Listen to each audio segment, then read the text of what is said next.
New York, here we go. There is a tennis sound that only the U.S. Open can make. It sounds like this. He was in some trouble, but he's worked his way out of it impressively. In your life, have you ever seen anything like it?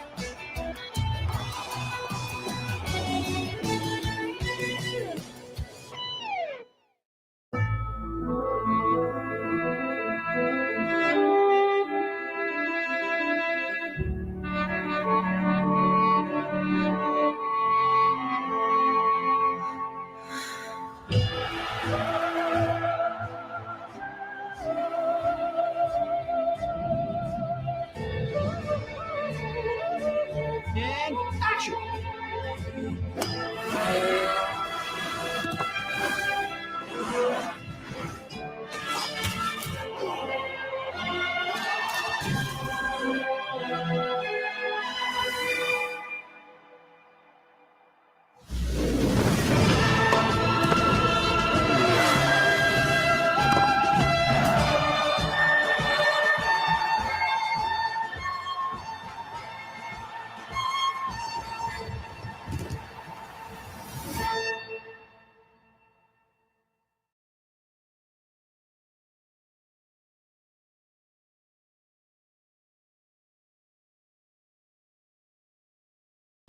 Yo, what's up?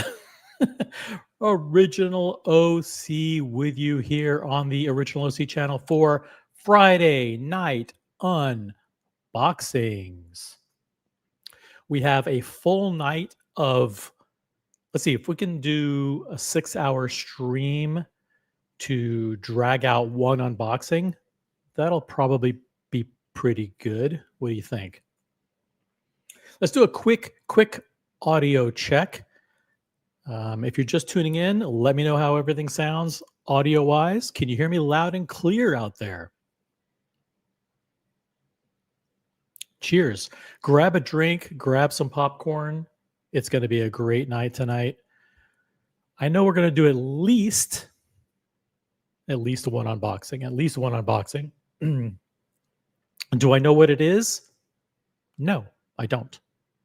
I'll be surprised along with you guys. If you're watching right now, upvote the live stream. That's the first thing you got to do. And number 2, type in a comment in the chat. Everybody watching, type in a comment. Everybody gets greeted. Everybody, I try to do my best. You know, if I skip over you, my apologies. The panel is open. There's a link that says join the panel. Click on the link. Boom, you're in the show. Simple as that. What other cool administrative stuff do we need to cover? Memberships. There's a link to the memberships. If you are a member, make sure you use your member milestone chat, your free member milestone chat. Use it before you lose it. You get one free super chat per month. Let's see who's in the chat. Let's see who's here. We have already over 10 people watching, so I expect to see 10 comments in the chat, unless we have lurkers, which I think it's 70% lurkers at this point. That's okay. Lurkers, some of the lurkers are actually good watch people.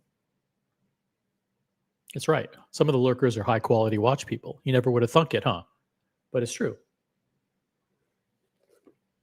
And everybody loves unboxings. Unboxings are the lifeblood of great original content and awesome elite flexing,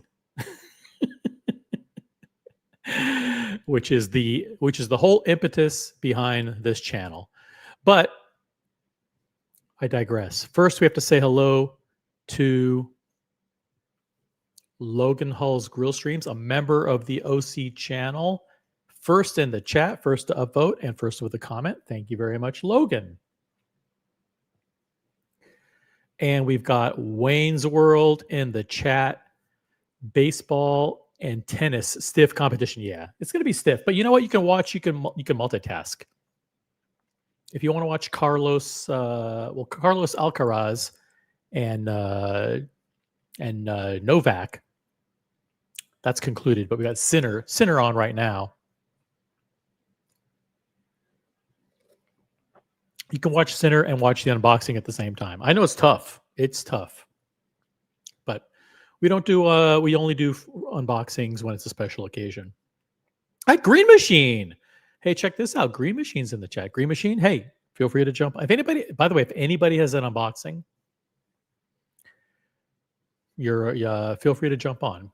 Does it have to be an approved unboxing? Does it have to be an unboxing from an approved brand? Not necessarily. Not necessarily. But you will face the wrath of the chat. I mean, if you come on here and you unbox some bullshit Oris or some awful, well, you're not. No one unboxes a Tudor. I mean, Tudor is just nobody does that. But if you want to unbox something unconventional and unsanctioned, you know what? We celebrate all. Hey, we did Chalk Flew Up. That was an unsanctioned unboxing, right? Super expensive. Super. If you haven't seen that unboxing, go back to the unboxing from last week. Chalk Flew Up. What a banger. Super expensive watch. I'm not even gonna tell you the brand because I don't want to spoil it for you. And I don't remember it. No. Of course I remember it. Hey, middle class guy. Charlemagne Chang from Revolution Watch is in the chat. What's up, middle class guy? Good to see you here. Who else do we got? Middle class guy is also a member. Thank you for being a member. Your memberships are appreciated. Membership does have its privileges. Most of the a lot of the streams that we've done over the last 3 weeks, I would say over half of them are members only. Hey, Vimal's in the chat. Guess it's time for Djokovic. Is it Djokovic Novak? That's his name, right? Novak Djokovic. Yeah, to retire. I don't think he has to retire. I mean, I think he's in his late 30s, but he's still competing very well. I mean, he's still in the top 10, right? He's still better than 99% of the guys out there. So do you have to turn it in? No. Keep going. Keep going.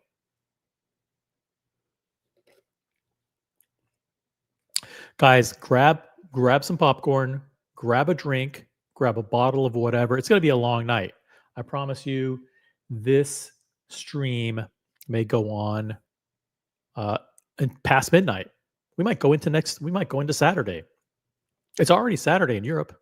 Why couldn't we go into Saturday here in the US? We're going to do it. We're going to have fun tonight. Fun Friday night stream. Hey, Brian the Pipe, member of the channel's in the chat. What's up? By the way, I saw something. Some people reach out to me and go, like, OC, why do you do clickbait titles on your live? I don't do clickbait titles on my live streams. If I say I'm going to do if I say there's going to be an unboxing, there's going to be an unboxing. And if I say it's coming up in 5 minutes, it's probably going to be a lot longer than that. But there will be an unboxing, so don't go anywhere. Grab a drink, grab a bottle. Just grab a bottle. Make some popcorn, strap in,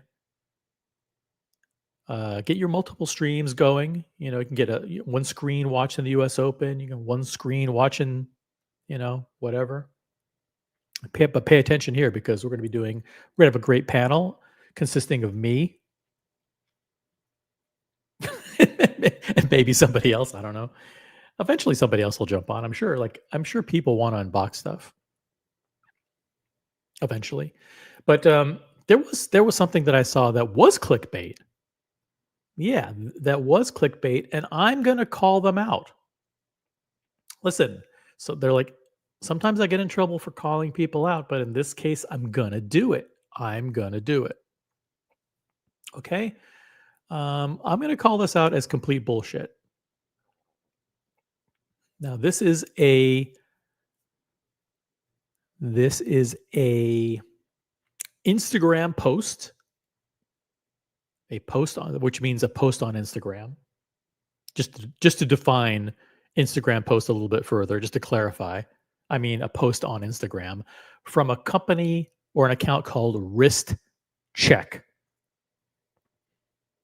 Now, I don't know a lot about these guys, but I know clickbait bullshit when I see it. Hey, BW in Florida, good evening. And we've also got CQ the Watch Guy in the chat. Happy Friday, gang. CQ's probably at some like wild party in Florida. Crazy guy. CQ's a cool guy. But I'm going to call these guys out. Now this Wristcheck account on Instagram, Vimal, you're my investigative journalist. Who is Wristcheck? I want to know who these guys are. Who's behind this? What's their profit motivator? What's their business model? How do they monetize themselves? Because I'm going to call them out, and because here's what they say. Let's see if we can make it a little bit bigger here. It says, this is their post on Instagram. It says, rumor has it. I mean, should they even be posting something when this is a flat out lie, okay? Rumor has it Patek Philippe is raising their prices by up to 15%. I'm telling you, this is a lie. This is a lie. I don't think they heard any rumors. I think they're just making this shit up. And I think whatever this Wristcheck company is, listen, if you're a representative from Wristcheck Pod or whatever you're called, I want you to jump on the stream, click on the link, because you need to defend this. It says Patek Philippe will reportedly raise prices up to 15% worldwide starting September 15th. Now, I think this is just a bullshit lie made up by people in the secondary market. And it's not a surprise. They do it. They make up these lies all the time.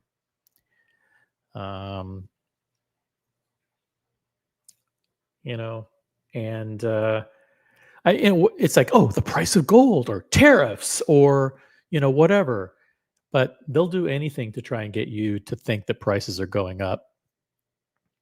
And I don't think there's a rumor that Patek prices are going up 15%. I don't think there's any reports. I think these guys just made it up. And I'm here to call out the Wristcheck Pod guys, or whoever this company is. Wristcheck, whatever. Never heard of them, but I think they have like 500,000 followers on Instagram. 500,000 followers on Instagram. So they have an obligation to actually not put out bullshit like this. Let me just check. 486,000. Let me repeat that. 486,000 followers. That's basically like 500,000 followers. So to put out garbage like this, I think they should be ashamed of themselves. Doc Mick in Florida's in the chat. Hello, everyone. What's up? Hey, Florida crew is strong tonight. Got BW, CQ, I would call, Florida crew. Doc Mick. Originally from Asia, I believe they just opened in Tribeca. Wristcheck. Okay. They're a dealer not associated with Wristcheck Pod. Okay. That's a good clarification. They are not associated with Wristcheck Pod. They're just Wristcheck. Well, I mean, if they're a dealer, then that explains everything, because these dealers will lie, cheat. CQ knows this better than anybody. You can't trust any of these dealers. They will lie, cheat, and steal. Okay, there's no way in hell No way in hell I will go. I'm going on the record right now. There's no way that Patek Philippe will raise prices 15% across the board. And they won't raise prices an average of 15%. They just won't do it. It's a flat out fucking lie.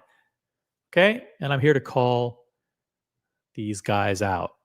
Them and their stupid podcast or whatever. I've never heard of a dealer called Wristcheck before. You know, there's so many dealers, and I would say that 90% of them are untrustworthy.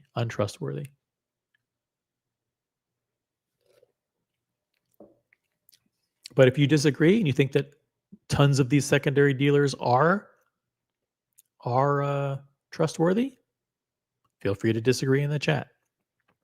CQ says, yes, I will claim Florida. Yeah, you got the islands and Florida, right?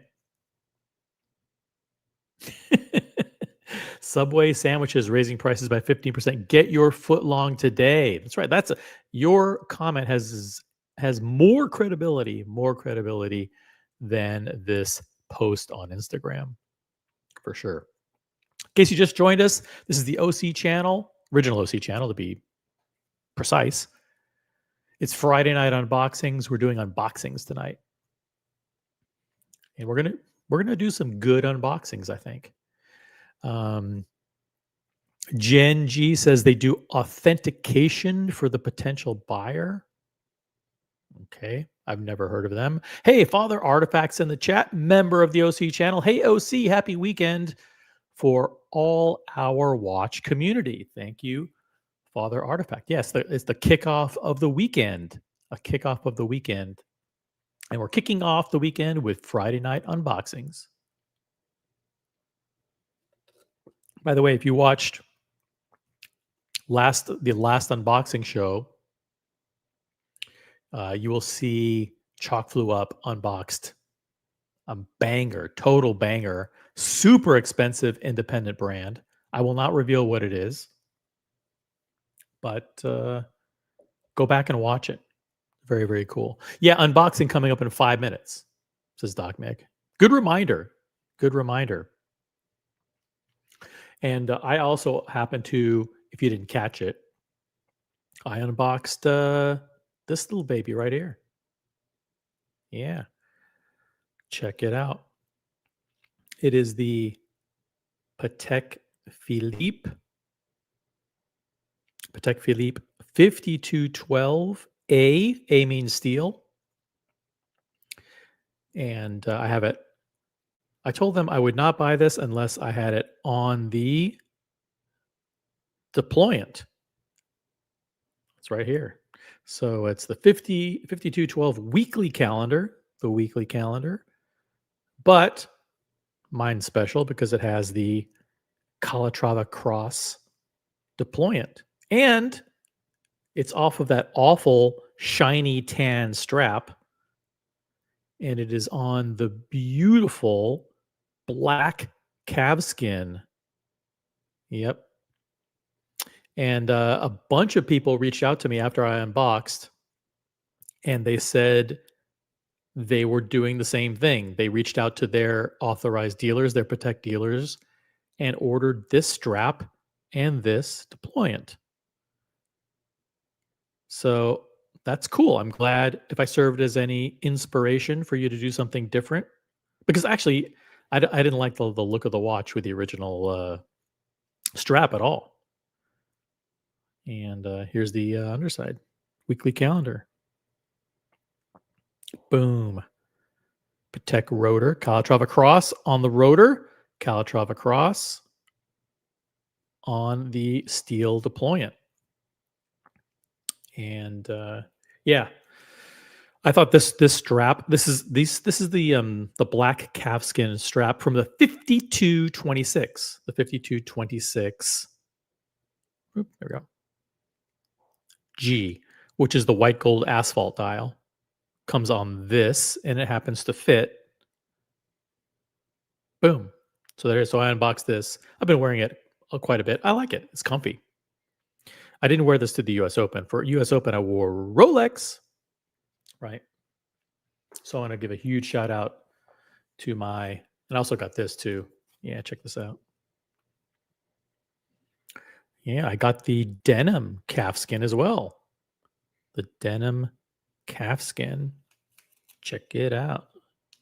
Patek Philippe official OEM strap. This is the denim one. I don't think I'll put it on the denim, but this is pretty cool.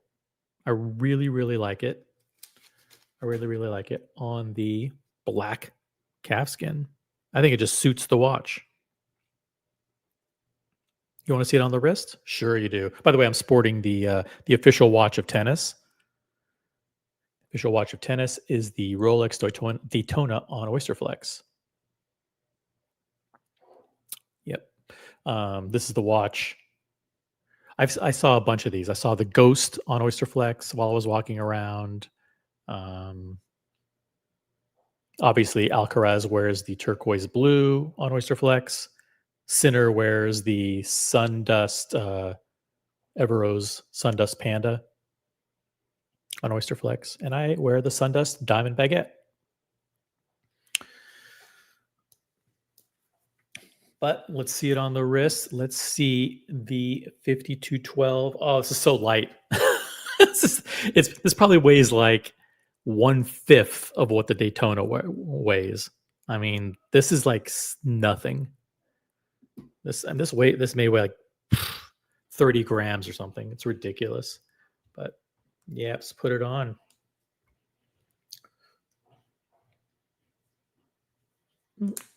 Boom.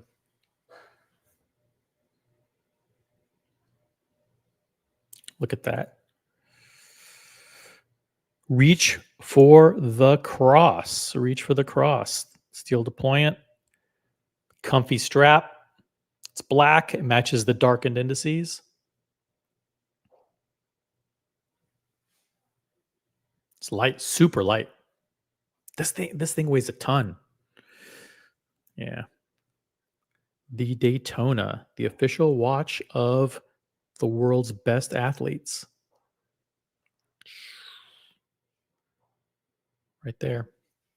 All right, sorry to ignore the chat. Hey, we got Monsieur AP. Hello, Monsieur AP. Welcome to the channel. This is the original OC channel. If you're new here, make sure you're subscribed, hit all notifications, and all that good stuff. Even become a member. Hey, Andy Lewis is in the chat. What's up, Andy? Member. Howdy, y'all. Got ZD in the chat. You've rebranded. Technically, you rebranded a little bit, right? It looks great on the denim. Yeah. Yeah, a lot of people wear it on the denim. It's pretty good. Just not for me. I mean, I'm a matchy kind of guy. You know, and there's no blue on the watch. So that's just me. Did you get any Patek Philippe swag? Nope. I didn't get any swag, but I mean, look at the deployant and look at the strap. And then there's an additional strap. So you read between the lines. I made out okay. Shout out to the world's best Patek Philippe dealer. I mean, the problem is, like, if I don't think we should be giving names of dealers, because what happens is, here's what happens. I'll go on a little bit of a rant, a little bit of a tangent. Here's what happens. I say, like, hey, dealer ABC is such a great dealer. They've got me this and they got me that. And they got me this other thing. You know what happens? People in the chat, or viewers, not you guys, because all you guys are upstanding citizens, but there are other people to watch. I mean, typically when I do a live stream like this, within the first 48 hours, there'll be like 500 or 600 views of people all around the world. And a lot of those people are in New York. So they know I'm in New York, and they'll go into that dealer and they'll go, hey, I saw OC got this watch. How come I haven't gotten it yet? Or they'll go like, hey, OC sent me here. And then the dealer has to go, okay, you know OC? They go, yeah, he's such a good friend of mine. And then they say something like, well, does OC know you? because they get a lot of people. They get a lot of people who show up and then they drop my name and they think that that's going to help them. Don't drop my name. Do not drop my name going into an AD in New York City. I'm not saying it won't help you, but they will not. It will do nothing for you. The first thing that they do, if actually they won't even do anything. They'll wait until the next time I come in and they'll say, "Hey, Dave came in, and he mentioned your name." I'm like, "Who the fuck is Dave?" "Oh, he came in. He said you were good friends. He watches you on YouTube." It's like, "Yeah, I don't know fucking Dave." It's like, and they'll be like, "Okay, X." So don't do that. If you will reach out to me privately and say, "Hey, OC, can you help me get an introduction to a great dealer in Chicago or Los Angeles or Miami or Boston or LA or whatever?" Chances are I might help you. Probably not. Let's be honest. It's cutthroat. It's cutthroat out there. We're fighting over the same watches. I'm not going to help anybody. No, I typically help people. ZD asks, "Did you get it from the?" Of course, I got it from the AD. Of course, guys. Listen, I'm a strong believer in what Terry Stern said. And Terry Stern said, "Listen, the people who are critical of Patek Philippe are." Sorry, I can't go down there. Never mind. I don't want to get clipped. Clip it, Mookie. I don't want to get it clipped. Say, OC said this. Hey, America 5726 in the chat. What's up, America? It is Friday. It's Friday night unboxings. Friday night unboxings on the original OC channel. Buckle in, guys. Buckle in. It's going to be a long night. Very, very long night. Unboxings coming up in 5 minutes. But yeah, I got to call out the Wristcheck guys. This is a lie. This is a lie. They haven't heard rumors. They're making up rumors. There are no reports. Patek Philippe prices. I'm not saying Patek Philippe prices won't go up. I'm just saying that they don't know anything.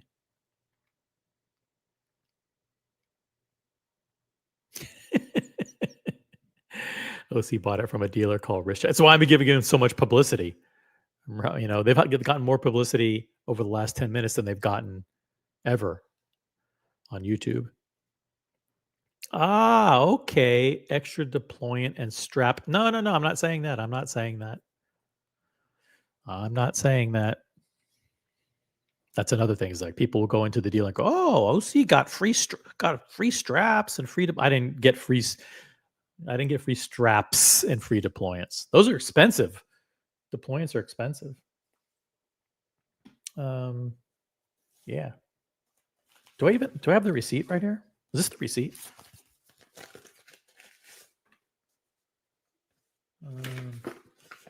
Straps from Patek Philippe are not cheap.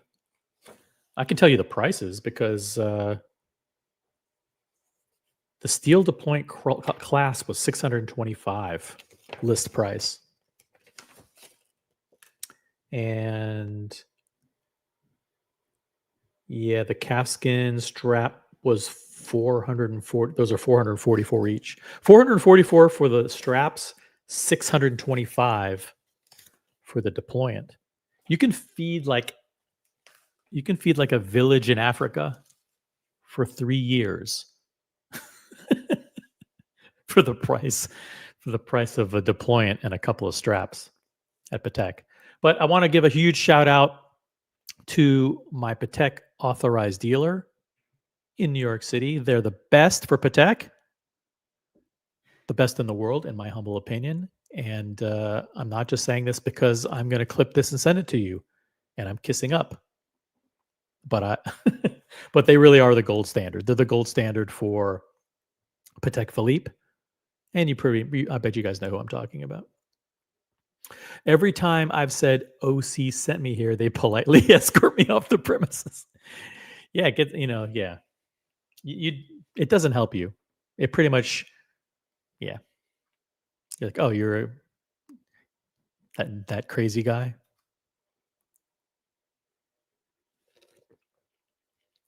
But anyway, I'm gonna get this wrist check guy thing off the screen. Do you guys want to go? You want to do like serious subjects, or do you want to do like kind of comedic subjects? I'll let you guys let me know in the chat. F all Daves. That's what happens. Like Dave will walk in and go like, "Hey, I know OC. Can you hook me up with a Patek?"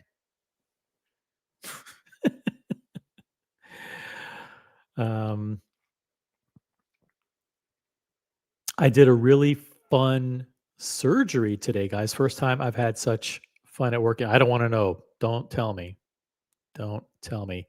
Hey, Julius Caesar's in. Hey, Jonathan Smith. What's up, Jonathan Smith? VOC. Good to see Jonathan Smith in the chat. Also want to say hi to Julius Caesar. If I missed your comment earlier, I apologize. Well, I don't apologize, but I'm doing it now.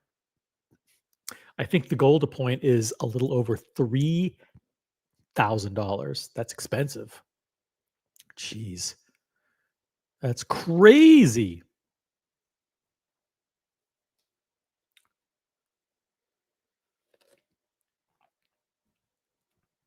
That's crazy. Hey, look at this. We got Ghost of Yiddish Gambino in the chat, a member of the OC channel. Hey, OC, just 6 more weeks to Watchtime New York. You know, I'm going to say something about Watchtime New York, and it may be an unpopular opinion, but you know what? The watches there aren't that great. Listen, let me ask you a question, and this should make up your mind whether or not Watchtime New York is a great event or not. I'll ask you 4 questions, and you can answer yes or no to these 4 questions. And if the answers are yes, then it's a good event. If it's a no, maybe not. Is Rolex there? Yes or no? Is AP there? Yes or no? Is Richard Mille there? Yes or no? Is Patek Philippe there? Yes or no? Because those are the 4 brands that matter. And if you don't have those 4 brands there, what am I going to do? See Chopard for the 50th time? Am I going to, I mean, seriously, am I going to look at the Chopard Antarctique for the 25th time?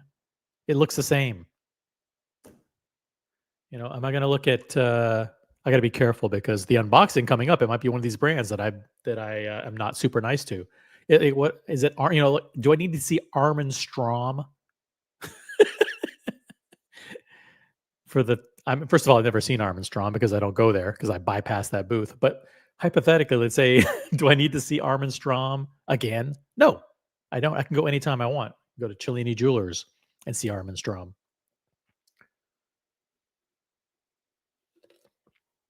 So, I mean, as a watch event, it's not the best. Does it bring a bunch of people together? Sure. Yeah, whatever. Uh-oh. You're going to hate my unboxing. Jump on. If you have an unboxing, jump on. Oh, wait a minute. Actually, Ghost of Yiddish Gambino is going to do some unboxings later this weekend. So I don't want to usurp the unboxings. We can't have any stealing of the leads. No, there's no such thing as stealing leads or rebel streaming, but I just don't want to get accused of anything. Sending the upvote to OC. Thank you very much. Who else do we got here? Anything else? Anybody else? We have over 30 people watching. You guys are tuning in for an unboxing, but the unboxing is coming up in 5 minutes. I do want to. There's some really, really good information that came out, and you guys probably are not aware of this. So let me show you this. Boom. Let me do this. View tab, and I don't want that to be full HD. No. Boom. All right. Do you guys know who this is? I know because this is one of my favorite. The guy on the left looks a little grumpy, but he's not. He's okay. He's a little grumpy in real life, but he just looks grumpier on the screen. But the guy on the right is Watches TV.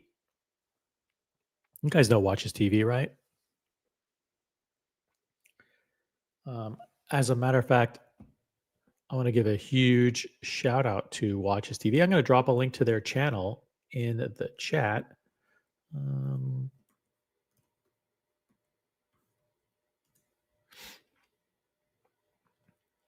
If I can find it. Bear with me. I'm running the show completely by myself, which is not a good thing for you guys. Watches TV. And here is their YouTube channel. I'll drop it in the chat. Make sure you're subscribed here because they do some really good stuff. They do good original content, unlike other channels. But Watches TV is a good friend of mine, Marc-Andre Deschaux. I think that's how you pronounce his name. And I've met Marc-Andre in Geneva a couple of times. Very, very cool guy. But the guy on the left is Olivier Mueller. Now, Olivier Mueller is professionally known as Lux Consult, and he's the guy with whom Morgan Stanley partners on the Morgan Stanley Swiss Watch Industry Report. So when you get that 50-page report from Morgan Stanley that everybody goes crazy over every year, they see that one chart with the 50 brands on it and how many watches Rolex made and all that stuff. The information came from this guy, Olivier Mueller. He's the consultant that works year-round to gather all that information. Whoa, we have someone who just popped into the back. Oh, interesting. Someone just popped into the back room. I'm just going to let him on. Let's just see how it goes.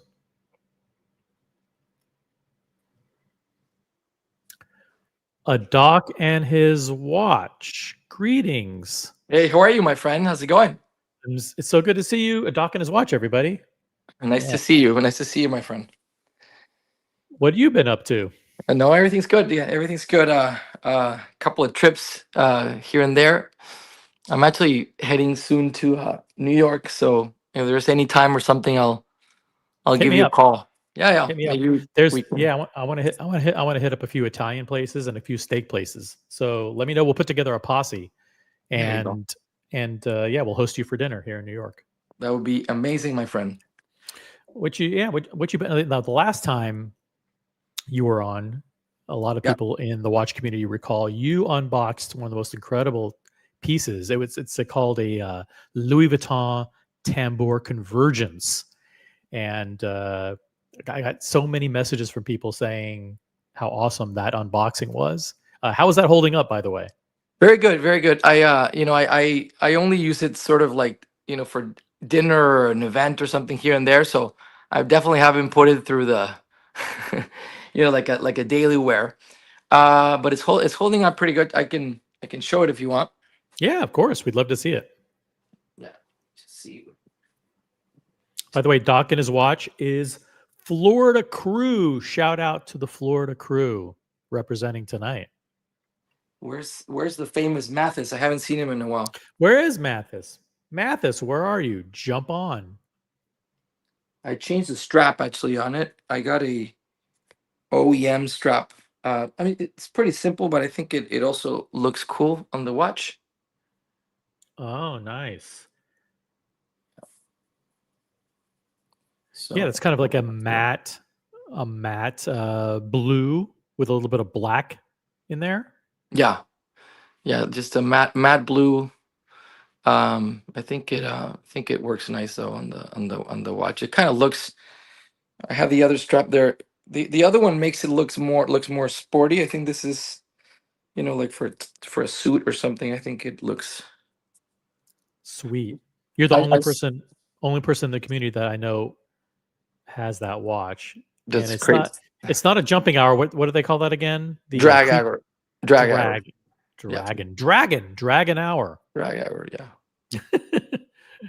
Look at that. Yeah. Actually, it's it's like is a kind of watch that you that I've only worn it. I mean, do you know, like maybe not even, maybe 10 times or something like that. But every time I wear it, like someone comments on it. So it's probably like my most commented on watch, even though I haven't had it for a while. It just is so different that Yep. even people that are not, into watches, I think they find it sort of interesting. So Yep, it's a fascinating piece, and I can understand why people who are either watch people or not watch people yeah. are drawn to comment on it and ask about it. I see if you can get you see the details on the. You see, it has that blue. It's like a beautiful. Yep, beautiful They blue. they made a good job on the numbers.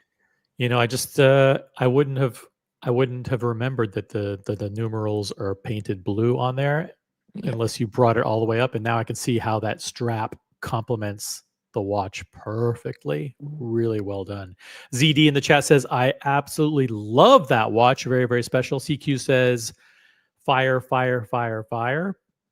Yeah. Hey, look at this. He is here. Matthias, Florida. Oh my God. Is Florida, here. Florida. The math is the man. Yo. Yo. I couldn't not be here in the chat for Doc. Yeah. So the famous math is, what's up, my friend? We need to go out to dinner. We haven't done that in a while. Mathis has been slacking on his Florida crew. He's team lead of Florida, but I don't know what has he been doing lately? I haven't seen a report of any events that he's hosted. Nothing. No, he says he's working, but I don't know about that. But no, he's been pretty busy, I think. No, he's had all summer off. Oh, there you go. Yeah. Yeah. But good to see Matthias in the chat. Amazing watch. Get a dragon etched on the cover. A lot of people do engravings on the cover just to kind of make it so there's not so many visible kind of scratches and scuffs, because it's just like one very high polished front. Yeah. know? And I mentioned to you when we did the unboxing, but the first time I saw it, the son of the owner of, I guess he's the head guy for watches for LVMH, for Louis Vuitton, John Arnault. He had like basically the original, kind of like the first one that they made, and he had like these very, very cool guilloche pattern, like almost like a sun, where it would be start here in the middle, and then it would just go to the sides, and then but it was like almost like a waves, mimicking the sun, and it actually looked very, very cool. I asked them to see if someone from their team would do it, and they're like, well, right now we're not offering it, but we've been thinking about offering it to our clients in the future, because obviously it's very time consuming, and I bet they only have like one person that does guilloche, for them or something like that. So I don't know if they can manage that. Yep. By the way, if anybody wants to join us on the panel for the conversation, I'll drop the link. How about this? Anybody is welcome to kind of share. Actually, I don't even know if Doc's doing an unboxing, to be honest. It could be nothing. But if you do want to jump on, there's the link. Now, what do you think of this bullshit rumor that Patek Philippe prices are going up by 15%? Would you label this clickbait or a flat out lie? Which one? I think it's clickbait. I think I mean they went up on the prices already recently. Yeah, I mean they may go up again, but there's no way they're going to go up 15%. This is just horseshit. Yeah, and it sounds like, I mean, I wonder if they're doing maybe they're further along in the negotiations that we know, because a lot of whenever they've interviewed like the top CEOs, and it's almost like they all feel somewhat confident that they're gonna reach a deal. So I almost think that there's something there probably that's gonna happen soon, that we just, they're probably finalizing. But I highly doubt that they won't come to some sort of agreement. It's just not, there's the U.S. market is way too big for Switzerland, for the watches, that for them to just ride this. Yep. In my opinion. Yeah. Yes, I'm looking for an article right now that I saw earlier. Let me see if I can find it.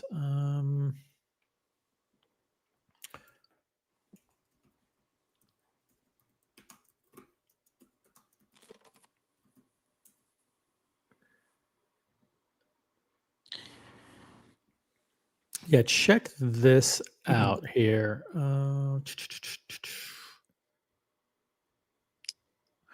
All right, let me blow this up just a little bit and see if you guys can see this. I'll move us down to the bottom here. This is from Watch Pro. Shout out to the team at Watch Pro. Swatch Group CEO Nick Hayek has also been bullish on the resilience of the U.S. market. In an interview with Switzerland's German language newspaper FAS, he said the U.S. is still booming. We're seeing growth of 20 to 30% in some cases, despite the price increases of around 5% that we introduced in April due to tariffs and the strong Swiss franc. Last week, Mr. Hayek told, this is the important part for all you guys out there, you may not know this. Last week, Mr. Hayek told financial analysts that the business, meaning the Swatch Group, home to Omega, Longines, Tissot, Blancpain, Breguet, and Swatch, has around 6 months worth of stock in America. So in other words, in July and that first week of August, right before the tariffs went from 10% to 39%, they shipped a shit ton of watches to the United States. And so basically they have 6 months supply of watches in the United States so they're not under any pressure to raise prices. They bought themselves a lot of time to figure out, are these tariffs actually going to go up? They're going to go down? Are they unconstitutional? Are they going to be lowered to 15%? So shout out to them. I mean, I'm sure Rolex and Patek and all the other major brands did the same thing. Yeah, I think it's I think they're riding the wave, because they don't, I don't think they think it's going to go on for much longer. So, and they already rose the prices on most of them, sort of preparing for this. So JLC, all of them, Rolex, they all went a little bit. So, and then they also said that the strategy was also, for some of them, was to just raise prices, worldwide. That way they're not like singling it out like for the Right. US. But Yeah. that way you don't need to, increase the prices so much and be okay. That makes sense. Yeah. The US accounts for between 15 and 20% of the Swiss watch market consumption. But the idea would be like, hey, if you raise prices across the entire continent, you don't have to raise them as much, and make the rest of the world kind of pay for our luxury goods needs in a way. And but the question, I mean, we can absorb it. The US appetite for luxury goods is sky high, whereas in other parts of the world, in Asia, it's falling. So it'll be interesting to see what they do. It'll be fascinating. So so from a watch perspective, what have you been thinking about? Anything like adding anything to the family, or are you more of an opportunist? Like, hey, if something gets presented to me, I haven't thought about it, but that's something that or you're actively like, there are things that you want that you're hunting No, for. there's things that I want for sure, and that I know it's like they're hard to get, and it's sort of like one of these, like, it turns out like patience game as we all know it, and so there's definitely very specific watches that I want to see. I don't know if I would want to, if you want me to mention them, because then we get them in the Yeah, future, it might maybe spoil not. it. But there's certainly like specific watches that I'm looking to get that are hard to get, and then I try to be, and then I'm always looking out, but it's, if I'm adding something, it has to something that really fits the collection. But also I go by sort of like, just by when you see a watch and when you hold the watch, is a lot of it is just the feeling, like, it's I try not to, oh, a new watch came out, let me just run and buy it, or Rolex or whatever it might be. So I really want to at least have a chance to see it, or unless it's something, some releases are so, sort of amazing, that you're like, oh my god, I don't need to see it. Like, this is, I know I'm going to love it, and you just get on the list. But yeah, I try to be careful, and try not to, um to do like, last minute sort of impulsive decisions. Yeah, for sure. Yeah, because you already have a very well-rounded collection already. So like you shouldn't be buying anything that isn't an absolute 10 out of 10, checks all the boxes. You have a strong emotional connection to it. Yeah. It fits into your collection in the sense that it fills up like a big gap. But I can't imagine that there's a lot that actually fits the bill, because you have such a well-rounded um, collection already. Yeah, there's some brands that I don't have, that I'm like, okay, maybe, and very very few, but where I say, well, maybe, something that specific about that brand would be nice, and then it's either like incredibly expensive, like ultra expensive, or extremely hard to get, and you're like, okay, maybe maybe let's put a pin on that. But yeah, for sure, I'm very careful. And then it also, it depends on the type of watch. Like, if I've been, I sort of been gravitating more to sort of like overall, like, less sporty watches. I feel like and maybe that happens to a lot of us, where we Mhm. start like very sporty, like you go a lot for the divers and that type of style, and then you start to like more something that might go on leather, and then you can switch it up. But I think it's more like the dress watch type, um I've sort of been gravitating more that direction. But then sometimes you find something, and you're like, oh, this is something that's like out of the, like, completely different. And that was, if you remember, the last unboxing that I did here, I have it here to show, Yeah. was this watch, if you remember. Oh So this yeah. is something that's completely, obviously not dressy, but this is like, well, if I can get my hands on one of these, and then they sold out in like, this sold out in literally, like, I think like a minute or something. And then Mike Nouveau just had this post one time that said, "Oh, we have 5 more that Toledano, And sort of Chan. like, Yeah. and Chan gave to me, for my, or not gave to me, but like, that I could actually sell, not like at retail, by the way, not over retail, for my viewers. And so send me a DM if you want to get one." And so I sent him immediately, and he's like, "Well, I have the last one." So anyway, Nice. so I was lucky to get this one, and it's a cool watch. It's definitely something very very different than what I was saying, the dressy watch, but it's cool. Like it. Yeah. Toledano and Chan. And it's very affordably priced too. Yeah. I think it's one of the best sort of, it has a Salida movement. Certainly, you're not going to buy this for the movement, or for, but it's a solid, Yeah. simple. Let the record reflect that while I do celebrate the fact that you have it, I don't recommend to people that they buy it. Just to be consistent, like this watch is for people who are actual watch people who have tons of watches, Yeah, and I want to add something different, that's completely, when I feel like quirky, and I want to, and this is it. But yeah, you're not going to get this as your second or third watch, because it'll probably not fit too well. right. uh this one has actually, the first version, which is a lapis lazuli, had a normal crystal. And then this one actually has the crystal is also faceted, so it sort of plays with the. It's hard to get, but it plays with the light, so it has that kind of 3D It's a mother of pearl dial, right? mother of pearl dial, and then the Yeah. crystal is also cut in a different way. So if you look at it in person, it's sort of like it's a bit. You want to look at it again because these cuts on the crystal really play with the light nicely, particularly when you're out in the sun.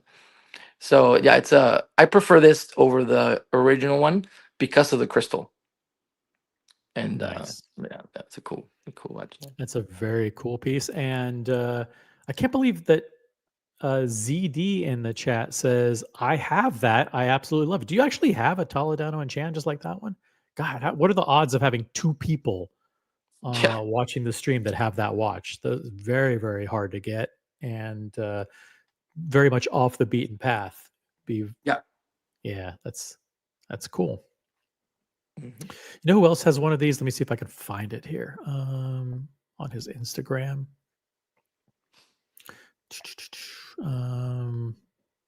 They came out with a version that was all in. I don't know if it was. I think it was. Was it No, not carbon fiber, but it was. It looked like sort of dark gray. No, I don't know if it was like titanium, but yeah. but that one came on leather, ostrich leg leather. It actually it looked cool, but it was super expensive. It was like, and they only made like 30 or something. It was also very, but I do prefer this because I think that the kind of the bracelet makes a lot of this watch, and the other one is obviously missing the bracelet, which is, it's a shame. ZD says he has the meteorite dial. Oh man, Wow, I think that's the one that was hard to get, I think. Wow. Oh, congratulations. That's yeah. Awesome. That's even more limited than this. Very cool. By the way, if you just joined the live stream, this is the Original OC channel. We're doing Friday night unboxings. Doc and his watch is on. Part of the Florida crew. We're going to do it. Upvote the live stream. Tell your friends we're live. Make sure you remember all that good stuff. If you're just if you're watching, type in a comment in the chat. What else did I want to say? I think So, by the way, go ahead. Sorry. Just real quick, on you were mentioning, I wanted to ask the audience, and if you're watching this on the replay, please type in a comment.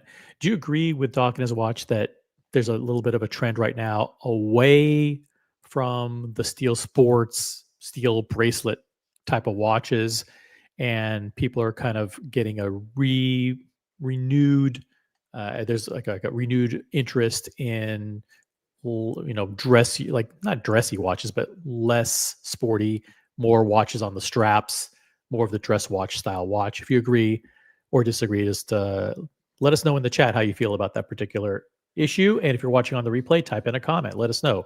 Do you feel like things are gravitating back to kind of dress watches? Let us know. But now on the sporty side, let's see. If I recall, you have, I think it's a Patek Philippe Aquanaut, which would be considered sporty, correct? Yes. Yeah. That's not just that's a luxury, super high end luxury sports. Woo, baby. Yeah. I mean, that is killer. That is a 5167R. Yeah. If I know my reference numbers. Yeah. And the incredible thing about this one, so it's a Patek Philippe Aquanaut, time and date only. But this one, if you look at the bottom, says Tiffany and Co. Oh man. That's such a hard to get watch. Yeah, this is probably probably my favorite watch. Or one of my favorites. Yeah, but it's like you put this on and then like it's hard to change to a different watch. It's like it looks good on really on everything. Is everything okay with those double pushers to release the clasp? Yeah. Because is everything okay? Like that doesn't like dig into your wrist or anything? No. I mean, the only thing I never find this to be an issue, but if this has no adjustment, so when you buy it, you cut the strap. Well, they'll cut it for you, and then you have to be very precise. You need a little wiggle room because this is not going to. There's no micro adjust of any sort. You have to have a little, because you go outside for like 5 minutes in that Florida heat, and you all of a sudden it's like If it, yeah, because I think Jeff had problems with his You know, when he, I think it's maybe if he did it too tight and then like it, yeah, then it you're has a fucked. little. Maybe I just lucked out that however they cut it initially, like it was just no matter the weather, it's like it's been good. But the micro adjust on the oyster flex, and that's actually very useful. But Yeah. I don't see that this watch sort of needs it, or I've never needed it. But yeah, that Yeah, would be a nice addition in the future. on the Oyster Flex, like when I bought this, which was 2021, all you had was the Easy Link. So you just pop, boom, and then you get the Yeah, extra 5 millimeter of extension. You can just snap it back. But now, if yeah, you buy a Daytona on Oyster Flex, it comes with yeah, glide lock. So you get all that adjustability yeah. built That's in. mine has it. Yeah, yeah. Yeah, I mean, listen, Doc and his watch is not just a super nice guy, but an amazing collection. The gold Aquanaut with a Tiffany and Co. stamped dial, insane. No, thank you. Andy Lewis says, I believe there is more interest in watches like the 5226, which is like the asphalt dial Calatrava, which is like it's a casual watch, kind of like the AP Code 1159. You wouldn't call it a dress watch. You wouldn't call it a sports watch. You would call it a more casual strap-based watch. Yeah, Yep. Ghost Beautish Gambino says 100%. It's like 2008 all over again. People seeing that when the economy turns to shit, the hype pieces are steel and will dropping. Gold and platinum always has intrinsic value in any economy. There you go. I love the fact that you have the sports Aquanaut, but you have it in precious metal, which is just, I mean, Patek, any Patek is luxury as it is, but then you have the gold case with the gold clasp, and that just adds extra heft and extra class to it. I love it. yeah. I think it's like it's just doesn't look like gaudy or flashy, or I think it's just has a good just some golds. It doesn't. I don't think it's that loud, but I think this makes it sort of great for like brunch or something where you want to wear something that's that's sporty, and what, like I think it fits the bill better than the. A great brunch watch. And by the way, where Doc is, it is 4 minutes to 1 in the morning, There different you time go. zone.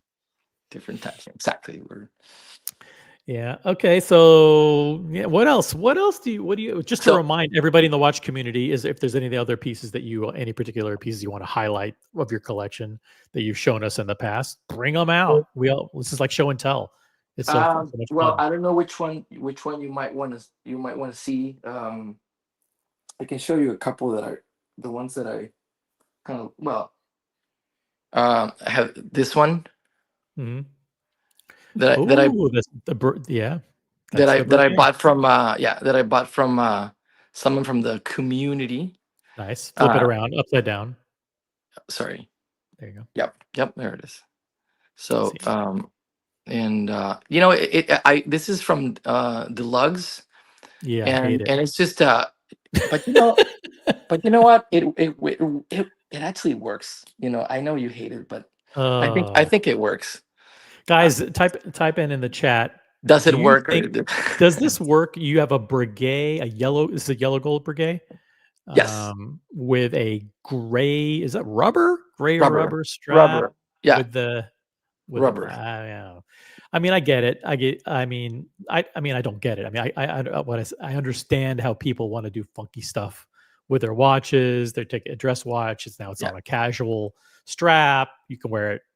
You can't wear it in the rain still, but yeah. No, but it's. I mean, I think it's the type of thing where you look how I don't know if you can hear it, but this has. You know how it was based off of a pocket watch, right? Like when they designed it, and one of the, yes. it actually, it's like, so look, I don't know if you can hear it, but it's like the loudest sort of like winding. I don't know if you can hear it there, but it's actually it feels so cool when it feels old in a way, and it's not that old. I think it's from, well, it actually is the first version that it came out in, I think in the late '90s. It was when it was released. But this one, yeah, this one I love. Actually, this strap also works for this other watch of mine, and I've done that, so you can also hate it. Oh, where is it? Well, before you move on to the next one, you do have a fan in the chat. Ghost of Yiddish Gambino says, "Fuck yes! Every watch is a sports watch if you throw it on rubber. My Piaget Altiplano There you was go. on rubber. Florida is too damn humid." Yeah, Ghost of Yiddish Gambino is in Florida. I mean, Florida crew is just crushing it in the chat tonight. There you go. So it's almost like they saw the bat signal. So Yeah. this watch actually, Oh, this yeah, watch gorgeous. actually, where I've tried it on that, and it also looks great on rubber. Although No, don't. I know you would hate it, but it looks great on rubber as well. This is pure class. I mean, if any brand has a chance of coming back and being having a resurgence, it's Daniel Roth. The case shape is unique. It's not ugly. It's dressy. It's got its own style, and Yeah. the ones that do the ones with the retrograde are just out of this world. And I mean, obviously, there's a tourbillon one too that's just insane. I think the just the red stitching just makes it a little bit less sort of, it makes it a little bit a little sportier, maybe just a bit, but I think it works with this watch. This one has the large date. Yep. And- Shout out, and I've mentioned this before. Sorry to interrupt. Daniel Roth does the 0 as the first digit, unlike Longa that just leaves a blank, blank slot there. Yeah. Yeah, and I remember when we were talking about this watch last time, what I like about this is that they only have one window for both numbers, and then you can't see, it's there's not enough light, but you can't really see, there's no line in between the numbers, and I think Lange does two windows, right? So and the way they do it is that they have two wheels with the numbers, but then one's acrylic. So that way it's like a detail that they thought about, that it's so like smart.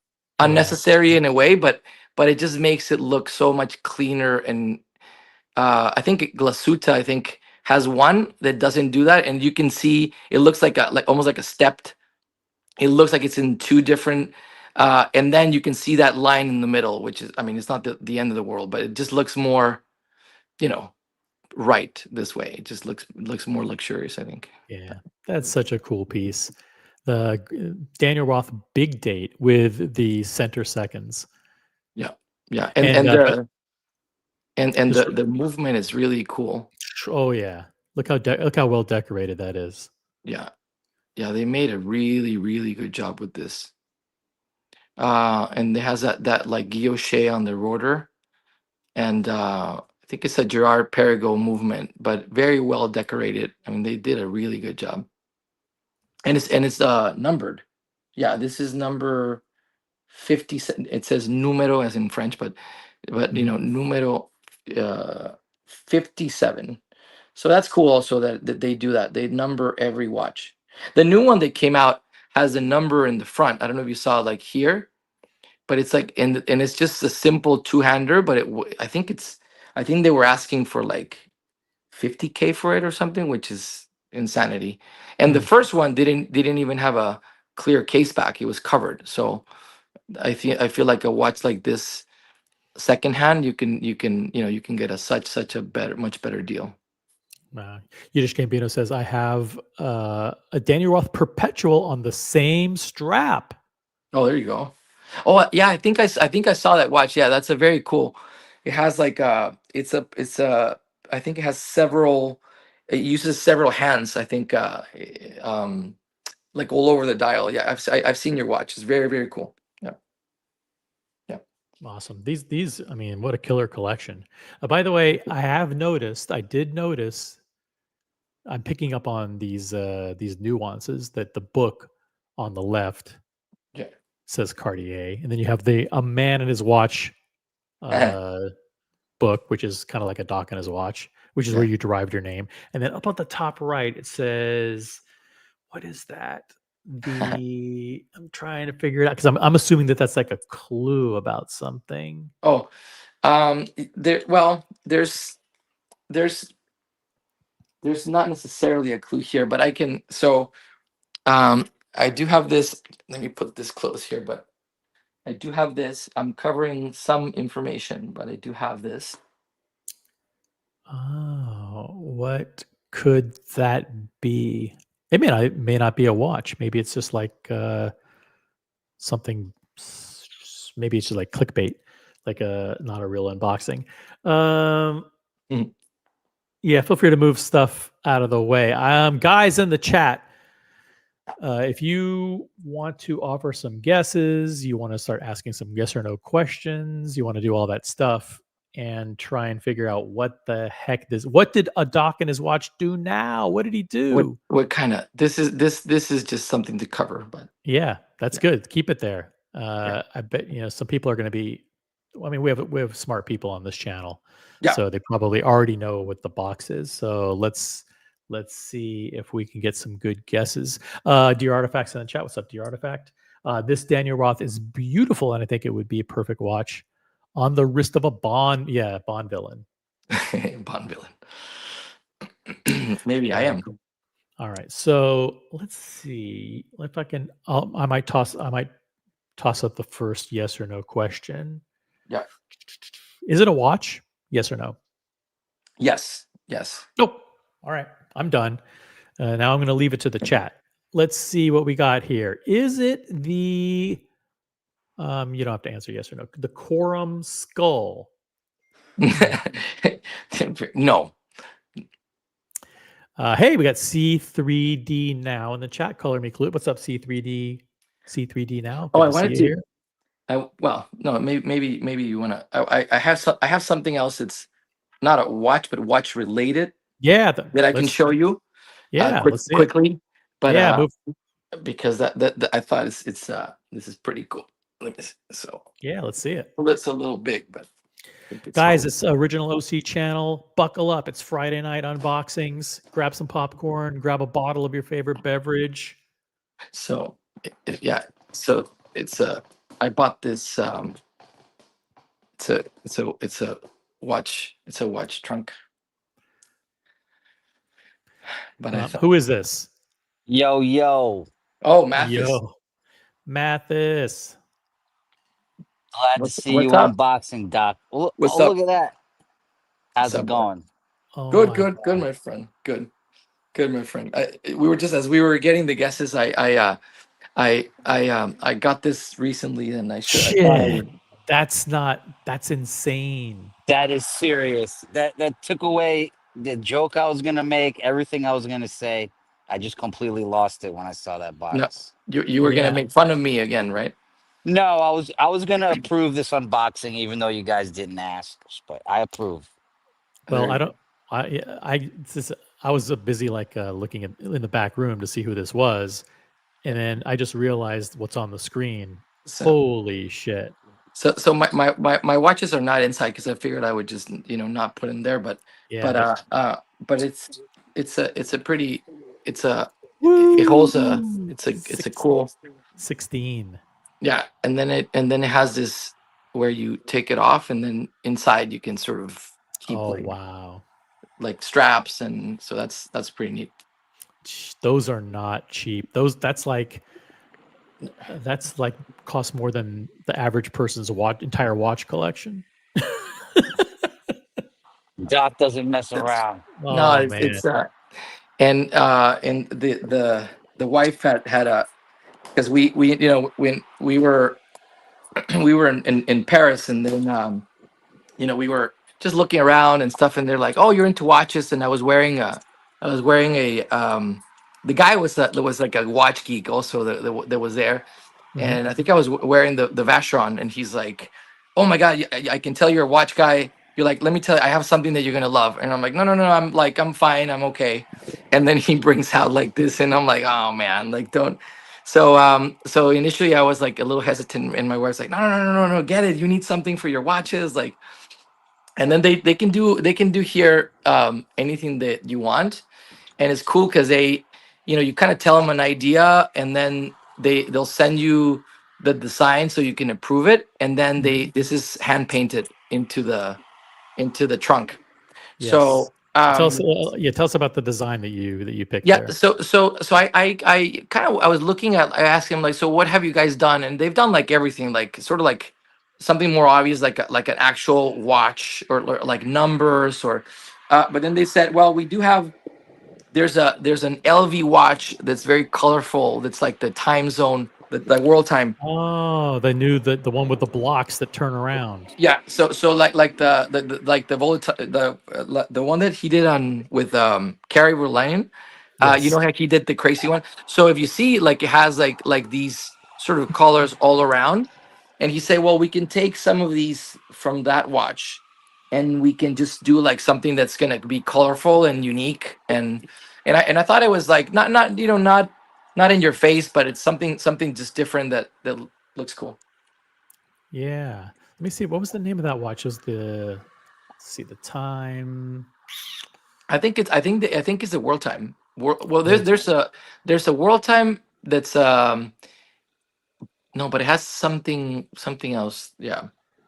Yeah, maybe it was a tourbillon. It had a center tourbillon or something like that, and it had the blocks that went around it, right? But these, yeah. I think it might be. I think it's like $1 million or something. I think it's a 1 out of 1 or something. It's like a crazy. And then they have another one that's also very expensive. Like, I mean, not nearly, but I think it's like $40K. That has a similar sort of pattern, but that's an older reference. But I thought it was cool. But anyway, I thought I would show you as we're, that is beautiful. And yeah, it's certainly very well made. So let's get this out of the way. But anyway, thank you.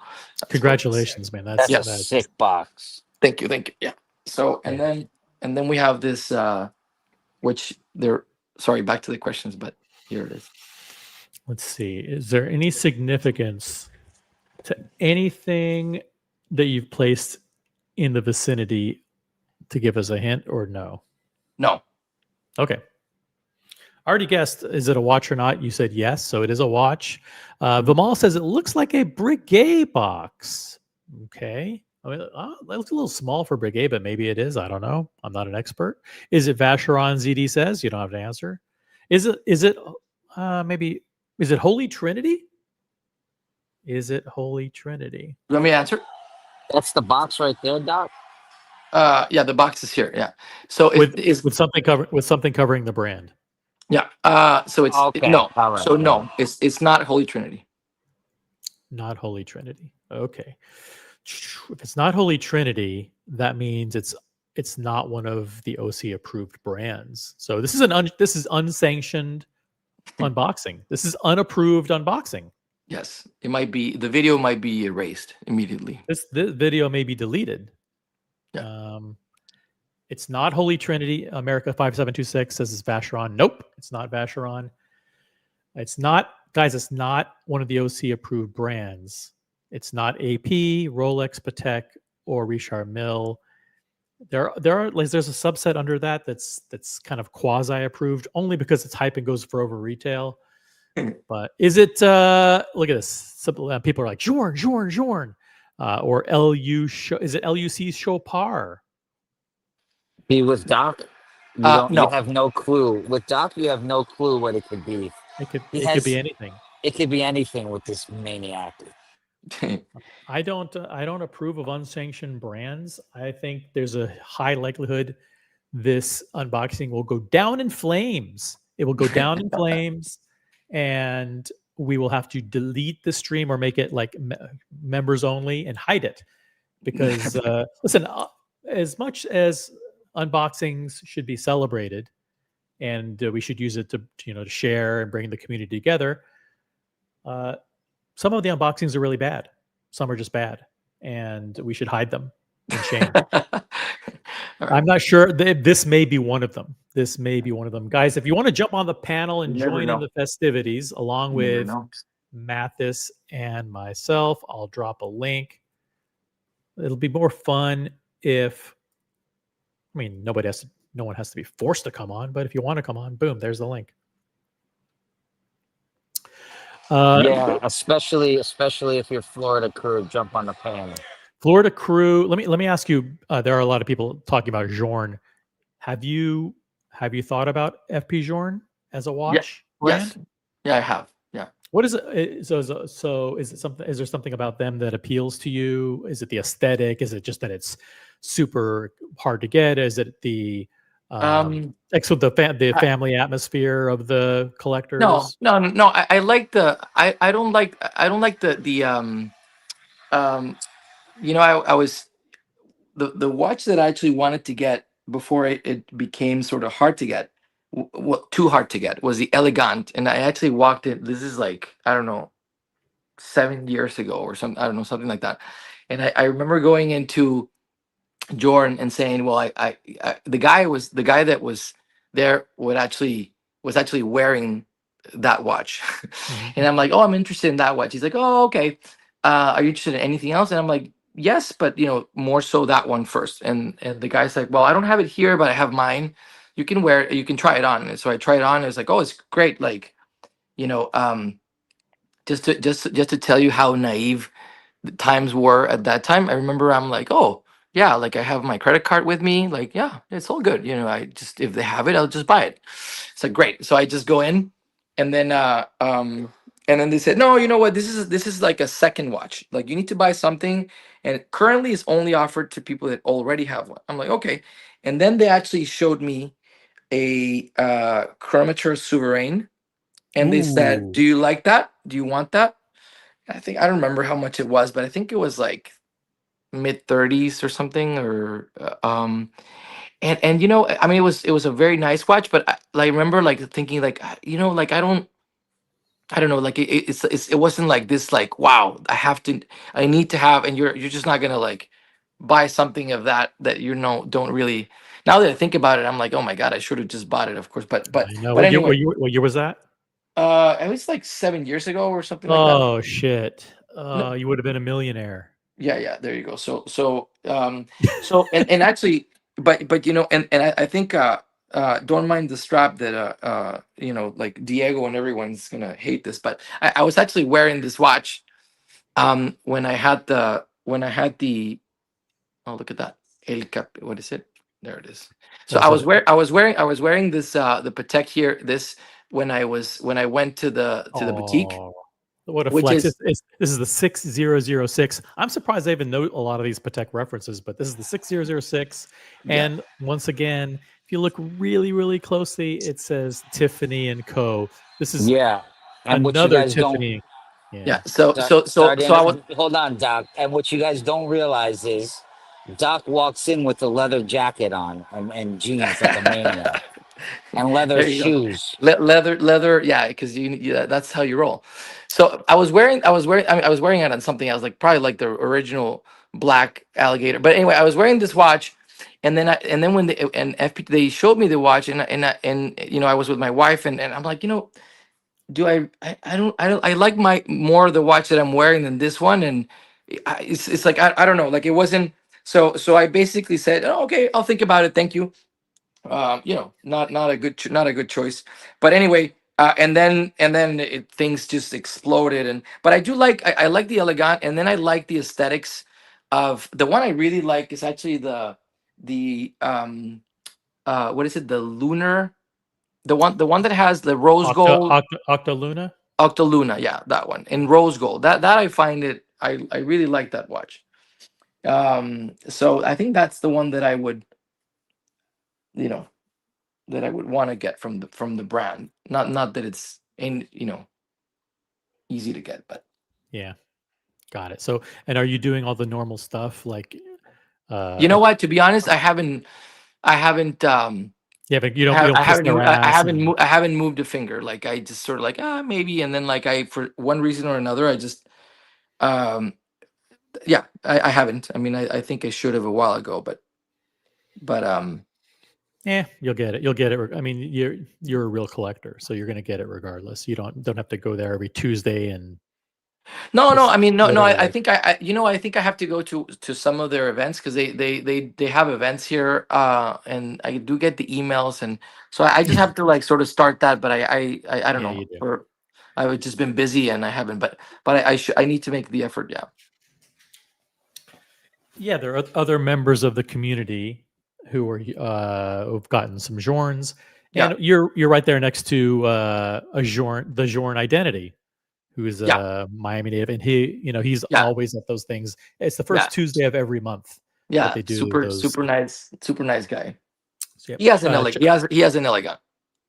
yeah, he has a black dial elegant. Yeah, I Yeah. think the only member of the community that has an elegant. And the only member of the community that wrote a book. Yeah. And the book's about Florida. Yeah. Books about Miami crew. John D in the chat. Hey, good evening to all. And we got MJ in the chat. He says this could be a quorum. Someone guessed quorum earlier. It's not a quorum. So I'll tell you, this is not a clue. This is just something that I found somewhere here in the house. Yeah, it's good. It's covering the box. I like that. Although that would have been a good. OC is gonna hate this watch, but Joker's in the chat. Joker says this one would have been a good teaser for this one. Oh Yes, that would. Which is not an OC approved watch by any means. Wow, this is what the hell? This is an LUC Chopard. Yeah. So this is a PVD coated with their own proprietary steel, and it's just like a Dia de los Muertos type of crazy watch, and it has that beautiful micro rotor movement, and then and the back is a little bit tinted because it's supposed to be mysterious because it's Dia de los Muertos. So it's like so it's not, this is not clear. It's a little bit dark on purpose, but it is finished exactly as all the LUC other. It's an LUC, so but it's all, and I think it's one of 25. I think so only 24 other crazy people said yes, I'll take the crazy skeleton watch. Now, if I recall, the design of that is based on like the Day of the Dead or some kind of voodoo.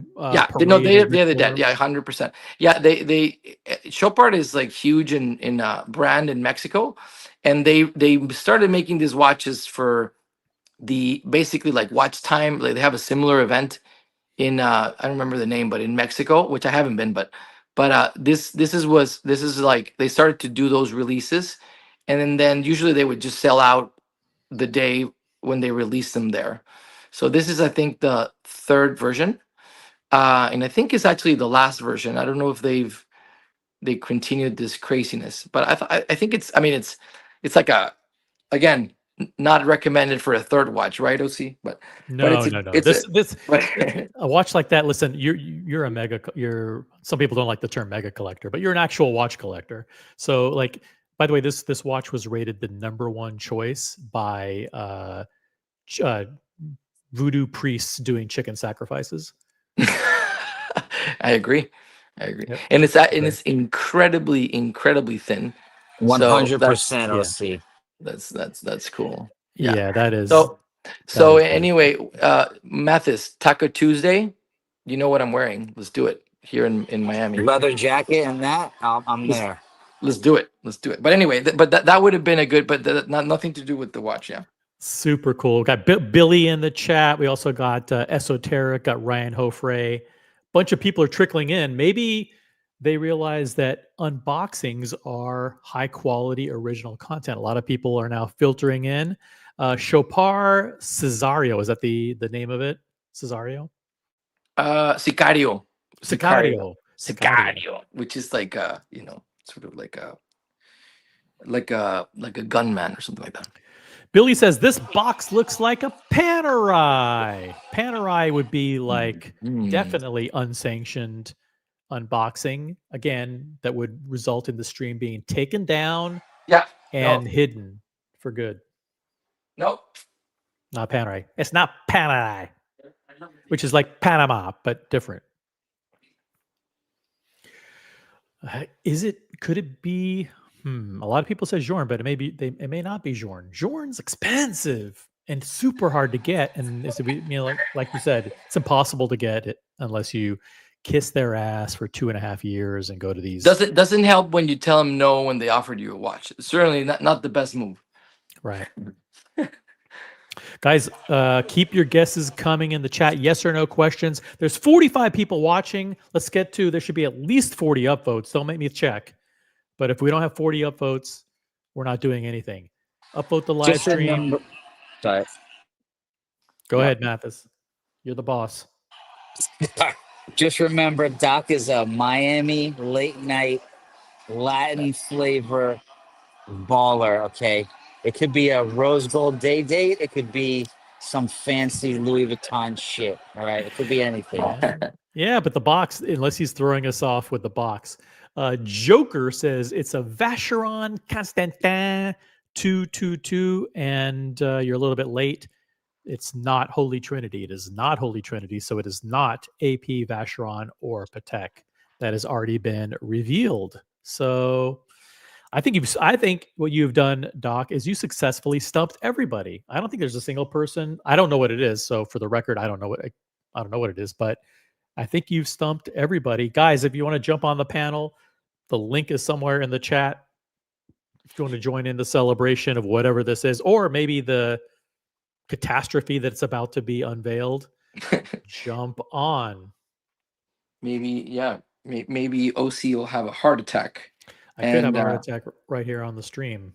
And I'll just won't be invited anymore. Maybe. So you'll be uninvited from the colony events, which nobody wants to go to anyway. There's the link in the chat. Okay, let's see. Is there anything else that we can do to tease what the brand may be? I'm surprised no one's guessed it. Does your wife have anything to do with it? Ooh, good question. Let me tell you, she's an enabler. Let me tell you, she's actually you know what I need to do one day, OC? I need to show her watch collection. It's actually amazing. Her watch collection. Let's do it. Yeah, she's right up there with Pip's wife, with Boston's wife. She's right up there. She has like a crazy. So she's a crazy watch collector herself now, and she has very all like sort of cool feminine type, but she has like really cool watches. But anyway, so she's the worst. She's like, you work very hard. Get that shit. So she's so anyway, she's an enabler. Enabler. Yes, sure, yes, right? yeah, for sure. So no, she had a lot to, and okay. One thing I would say, when I got this watch, I had the best AD experience ever. Okay, then all right, let's start from scratch. Did you get a text message or a phone call, or did you just walk in cold? Let's start from the beginning. Well, it's a watch that they didn't have available at the time when I went. So I had to kind of pre-order it or order it. Okay. And then I had to come back. Back.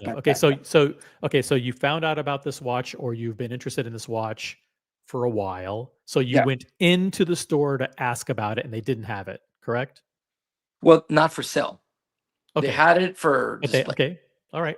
So it was a watch that, how long has this watch been out? For a long time that you just got interested in, or it's a fairly recent? I mean, not this year, but it's, less than 2 years, I think. Yeah. Okay. All right. So within the last 2 years, this watch has come on your radar. You went in there and you tried it on, but they didn't have it for sale. Right.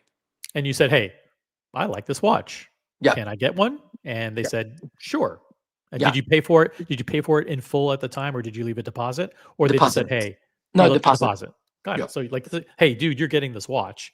It's just a matter of time before the next one comes in. And did they tell you how long the time frame was going to be? They said months. They said a few months. But no worries. You're gonna get your watch. Just a few months. Nice. So you had no problem waiting. It's like, listen. No. Yeah, you're spending way And too much money on watches anyway. It'd be good to get a little bit of a space in between these so watch no, purchases. so what I said is like, I'll when I'm I don't want to like, but when I'm back, I'll sort of, if you have it available, let me know, and then I'll pick it up when I come back, basically. And they said, yeah, no problem, we can hold it for you. If you're not, if you can't come right away for it, like we'll just hold it for you until you can. Got it. Mr. GMT is in Perth, Australia, joining us. He says one word: Hermes. Yo, No yo. answer. Could be Hermes, maybe not. Diego M's in the chat joining us. It's a cubitus. It's actually not Holy Trinity. We answered that already.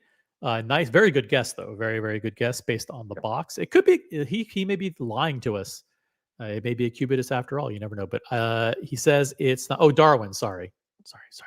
Logan correcting me. Yep. Logan's plugged into anything going on in Australia. I think it's the Australian beef that he imports for his live streams. All right, Darwin. Sorry, Mr. GMT. Guys, we have we just peaked at over 50 people watching. It's Friday night unboxings. Doc and his watch and Mathis from Florida crew are on, and let's do it. Yeah. See what Ready? this is. Yeah, we're ready. Let's reveal the brand. All right, so let me. Oh, it's JLC. JLC. No one would have guessed that. Yeah, definitely not an approved brand. This is going to be. JLC. Yeah, this is going to be fascinating. I've never seen. Let's see what box this maniac has done. Yeah, let's see what I've never seen a box that looks like that. Yeah. What the hell could this be? Like, okay, before you open it, let's let people kind of soak this in. It's a nice box. It's the nice box. I've never seen actually a JLC box before. Maybe I just haven't paid attention. When you unbox on a steel grate metal coffee table like that, it doesn't matter. Yeah. Let this sink in. Okay. Doc and his watch went into JLC, asked for a watch. They didn't have it. He left a deposit, and they said it's going to take months to get it. For a JLC, it's going to take months. So, like, what could this be? What could this be that a watch that could actually take months to get? And it's such a small box. What could this be? People are saying it's a gold Reverso. The mall says 2025 rose gold Reverso. ZD says like the new gold Reverso. Is it a Reverso skeleton? Like, is it open worked variety? Jeez, there's a lot of good guys. Hey, Bruce G, what's up, Bruce G? Got Sammy in the chat. What's up, Sammy? If I missed you, please type in a comment in the chat. Lots of people flying in. MD Chaz, what's up? Reverso tribute chronograph. That'd be impossible to get. Impossible. Yeah, this a lot of good guesses. A lot of good guesses here. Tell us a little bit. I'll ask a question. Is it precious metal, Doc? Yes or no? No. No. Ooh. It's not precious metal. That means it's either steel or titanium or some kind of other lightweight material. It's probably going to be a steel. Like this could be a steel. Let's see, JLC. Would you buy anything other than a Reverso? Would you buy a steel? Shit, what else do they make? What are their names? Polar. You're not going to buy a Polaris. Hold on. You hate it so much that you don't even memorize the names, right? Like no, the Polaris. They have a Master Control. Like I know some of their brands. Master Control. Yeah, they have a Polaris, right? Exactly. That's all that anybody knows. Hey, Thomas Burnett's in the chat. What's up, Thomas? I think does it have to be a Reverso? Do you have any other JLCs in your collection? I do. Do you have one? Have them handy? Yeah. Oh, he's got a Reverso already. Yeah. He's got a Reverso already. And it's a good one. It's a vintage, well, neo vintage, but how quirky is that? Yeah, I know it's super. That's what I like about. Look at the numbers. It looks like so. Oh yeah, it's like it's very it's not Art Deco, but it's just a very Art unique is kind it? of Well, era, I think the numbers are Art Nouveau. Like they're supposed to be like more sort of. Yeah, it's a. I love it though. It's like it's a crazy. And then it has is one of not many reversos where the case back is the yeah, you can movement. actually see it. You can actually see the movement. Very Yeah, cool. yeah, yeah. So it's so I have this one. Yeah, that's Wow. So you already have a Reverso. Would you be crazy enough to get a second one? I don't know. hmm, Probably not. Who needs two Reversos? no That one would just be stupid. silly. Um, yeah. I'm at a loss, guys. This is white gold, by the way, but yeah, nice white. Oh, that's beautiful. Yeah. Let's see. So you already have a white gold Reverso, and you have a new JLC. Oh, this is tough. Tough. I have no idea. Do you All want right. to see Yeah, it? I mean, yeah, let's turn it around and then open the box. Yep. And then spin it around. Here we go. The reveal. What could this be? It is another holy mackerel. What the hell is this? Oh dang! Holy shit. This is the chronograph. Yeah, tribute chronograph. Yeah, yeah. So Whoa. very Oh. different because it's very it's larger, obviously, so it's much. Ooh, look at that. Yeah, that's really attractive. That's one of the best looking reversos. Actually, sorry, it goes like that. No, the my camera is upside down. But this is the so it's a chronograph open work, so you can actually see, and then I mean it's hard to see but when you activate the chrono, you Mhm. can actually see the chrono movement there at like what is it like 8 o'clock, Yep. and then it has it goes to 30, and then and it's retrograde, so it only goes to 30 and then it goes right back. And then Sweet. the other side, I actually love this color. Oh my gosh. It's like That's a beautiful, like a beautiful shade of blue, right? yeah, blue with a little like gray like and so it wears very different than the other, as you can see. But it's a beautiful watch, more like sportier. Hey ZD, what's up? You're on mute, ZD. Hey guys, Hey, Hey, what's how up? you been? How you been? I've been good. I just had to come on to say that your collection is absolutely outstanding and Oh, truly thank like you. so cool and impressive. Oh, And thank I you, don't know, thank you, really, thank you, thanks a lot, thank you. you just keep like pulling things out of sock drawers that I'm like are blowing my hair back every time. It's phenomenal. Thank you, Look at thank the you. size. Look at the size difference. Oh Yeah, man. it's a big difference, and the thickness as well. I don't want to drop this watch, but you can look like I mean, it's not a thick watch for being a chrono. Actually, I think it's like 11 millimeters or something. So I don't know how they did that with the turning cage and everything, but They have so, totally different personalities. They're both reversos, but they're very dissimilar mhm. uh, because the size and the thinness are completely different. Yeah, don't and scratch. if Don't no, scratch don't it up. scratch it. Don't scratch it. Not yet. So So and then the other side is like it's completely like I mean, they're not even. no, Like this it's like a classic, the other one, and this is just more like on the yeah crazy side. one of them looks like you've gone to a French carnival or something. It's Yeah. Yes, crazy. yeah. Yeah. This actually, I've thrown this on like a crazy strap and it actually works well with the watch. But yeah, no, in this blue, actually, I tried on. There's a rose gold version of this, Hmm.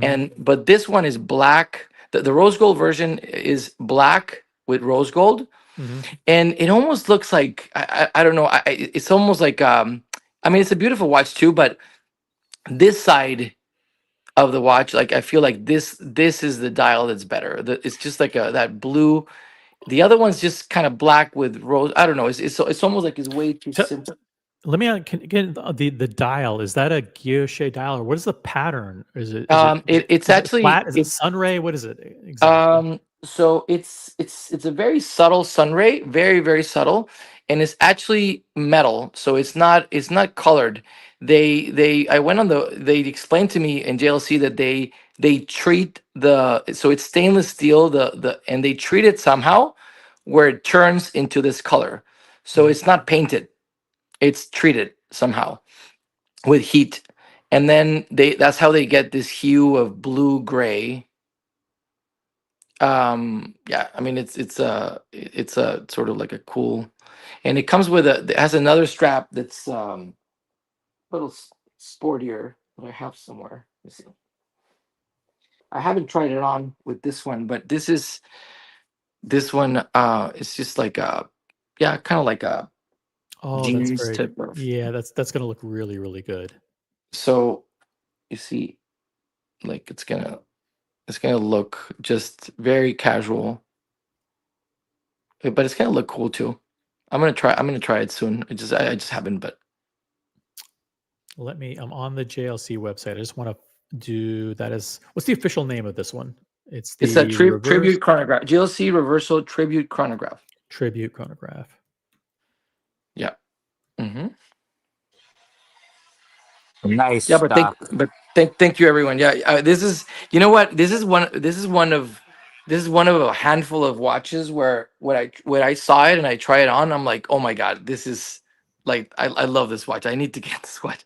It's particularly like if you see it in person, like this side is, because it's so easy to get skeletonized watches wrong. Like they can look a little, you know what I mean? Like I don't know. It's hard to hit it right.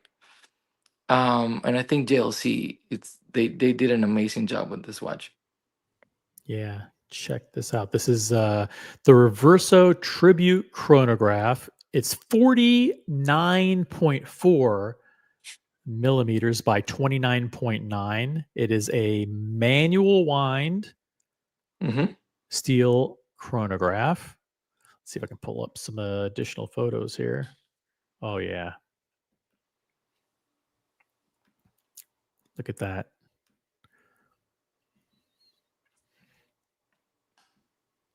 I'll bring it to New York in case I'm only going to be there for a few days, so I don't know if we can sort of do something, but I'll Yeah, bring yeah. it in case, yeah, so you can look Shout at out. it in person. Yeah. Shout out to Pedro Bermudez. Mike Lewis is in the chat. Got Buckley in the chat. What's up, Buckley? Yeah, a lot. Jeff is in the chat. Jeff says, really nice watch. Congrats, Doc. Thanks, Florida crew there, Jeff. Florida crew is like totally in the chat tonight. But once That's once right. once Mathis joined, he started texting everyone. It's like, you need to get on the stream. That's right. And more people should jump on the panel right now. But my phone's about to die, so I'll be listening. I got to jump off of here. Congrats, Doc. Thanks a lot, my friend.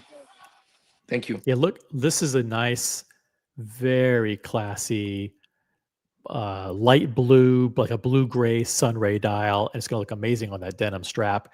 I love the, I was going to call them Calatrava style indices, but those faceted indices that you see on these Reversos as well as on the Calatravas. They really do a good job reflecting the light. You got a very subtle white second minute track that goes around the entire dial, just super classy. And it's interesting because when you flip it around to the chronograph side, the chronograph pushers are on the left, right? Yeah. Yeah. So it's interesting that you let's see if I can remove this at least to get a view of the watch with the other strap.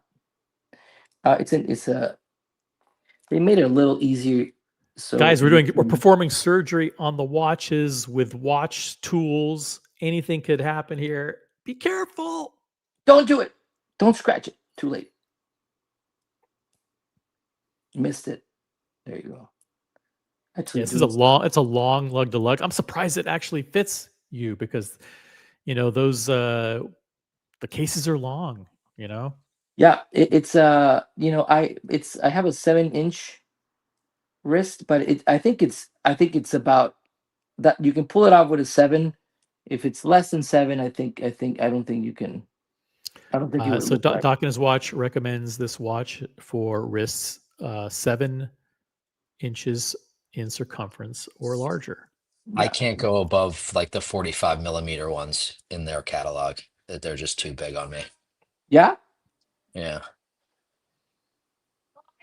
I mean, Like the new gold one would work. oh yeah. But the other ones, like all the Reverso tributes, like the smaller ones that came out last year, are like perfect for me. But like something like this would I be tried way I too much tried watch for the me. I tried the new one, the rose gold Milanese. Yeah. Like that's a beautiful one. I mean, Yeah. that's also that would have been also like a great.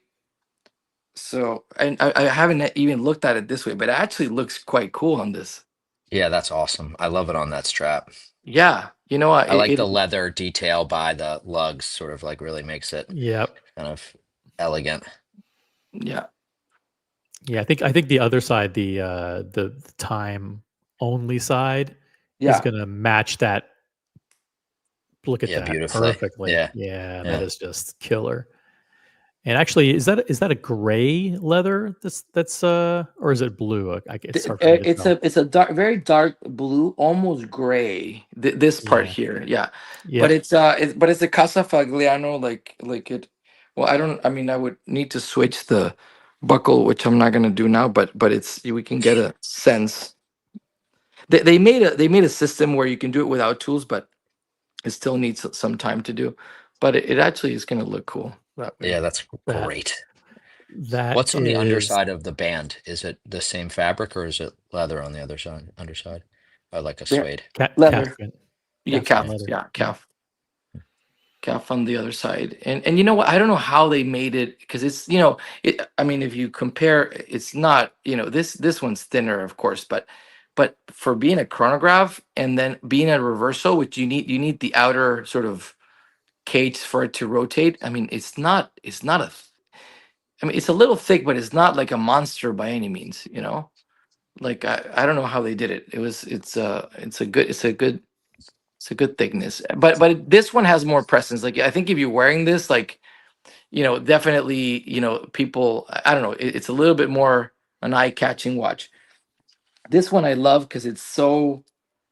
I sometimes wear it to the office or with jeans or I wear it very casually. This one. Let's say you're going to a therapy session. For your watch addiction. Mhm. Yeah, which is the therapy is not working, by the way, because it's the watch addiction is ongoing. So, but anyway, so this looks a little bit more sort of casual, or not casual, but like a little bit easier to wear. I think, like, yeah. That blue strap goes great with the dial too on that one. Yeah. The sort of like sub dials. Thank you. Yeah. I've been trying to see what else I can do with like strap ways with this one, but I've done like a gray, like a fabric type gray. It looks pretty good too. We'll see. I don't know what else, but you know what? Like this actually, I haven't worn it this way, but I'm liking it. It looks so cool. Yeah. Now let's look at the other side again because that's really the main attraction of this. Wow. Yeah. All right. So explain what's going on here. You've got in the center. You've got time. You've got hours, minutes, and a seconds hand, a blue seconds hand. Yeah. So you have Explain what's going on because I'm not a watch guy. Right. No, you don't know. Okay. So No idea. it's so basically you have it's only hours, minutes, and then when you start the chrono, That's a chronograph hand in the middle. Yeah, this one, the blue one, I'm gonna start it there. That's a chrono hand. Did it start? There it goes. Yeah. So you can actually wear it continuously, and it's not supposed to wear down the movement. So you can actually just keep it that way. Because the other side, if you look, is only a two-hander, so you don't even know if the watch is running when you just look at it that way. But if you're running the chrono, you can use it as just like a second hand. And then in the bottom, it just has a counter from 30 minutes. And then once it reaches 30, it retrograde, it goes back to 0. That's it. The rest is just the skeletonized, but it's really, you got to see this in person, but you can see basically all of the components of the movement. What's fascinating about the design of the dial is that they kept the faceted indices as if there were like time only taking up the whole dial. And So yeah, and really clever design. What I also find like cool, like so this is not this both sides show the same time. But if you think about it, the hands are running on opposite sides, right? So it's not that they're the two sides, on one side and the other, they're not going the same direction. They're actually going like this. So somehow in the movement, they had to create so that they keep one hour only, one time only, but then the hands need to do the exact opposite thing on one side and the other. Yeah. So which is sort of cool, if you think about it. Is that to do that is probably harder than you think from a movement design perspective. But it's I don't have a it's like it's cool to have like a time, like just a two-hander. If you wear it this way, it's just very simple. And if I've actually when I wore it a couple of times, like sometimes I wear it this way, and once you're, I don't know, because this might look a little bit more sort of louder, but you can hide that you're kind of have a cool watch by just going like this, so that's a good thing about this watch. Yep. Yeah. So there are two other variants of the Reverso Tribute chronograph, and one of them is this one that you mentioned earlier, which is rose gold with the black. Yeah. You get better contrast on the chrono side with this one. So if you look at the other side, like it's easier to tell the time because the hands are rose gold. Oh, yeah.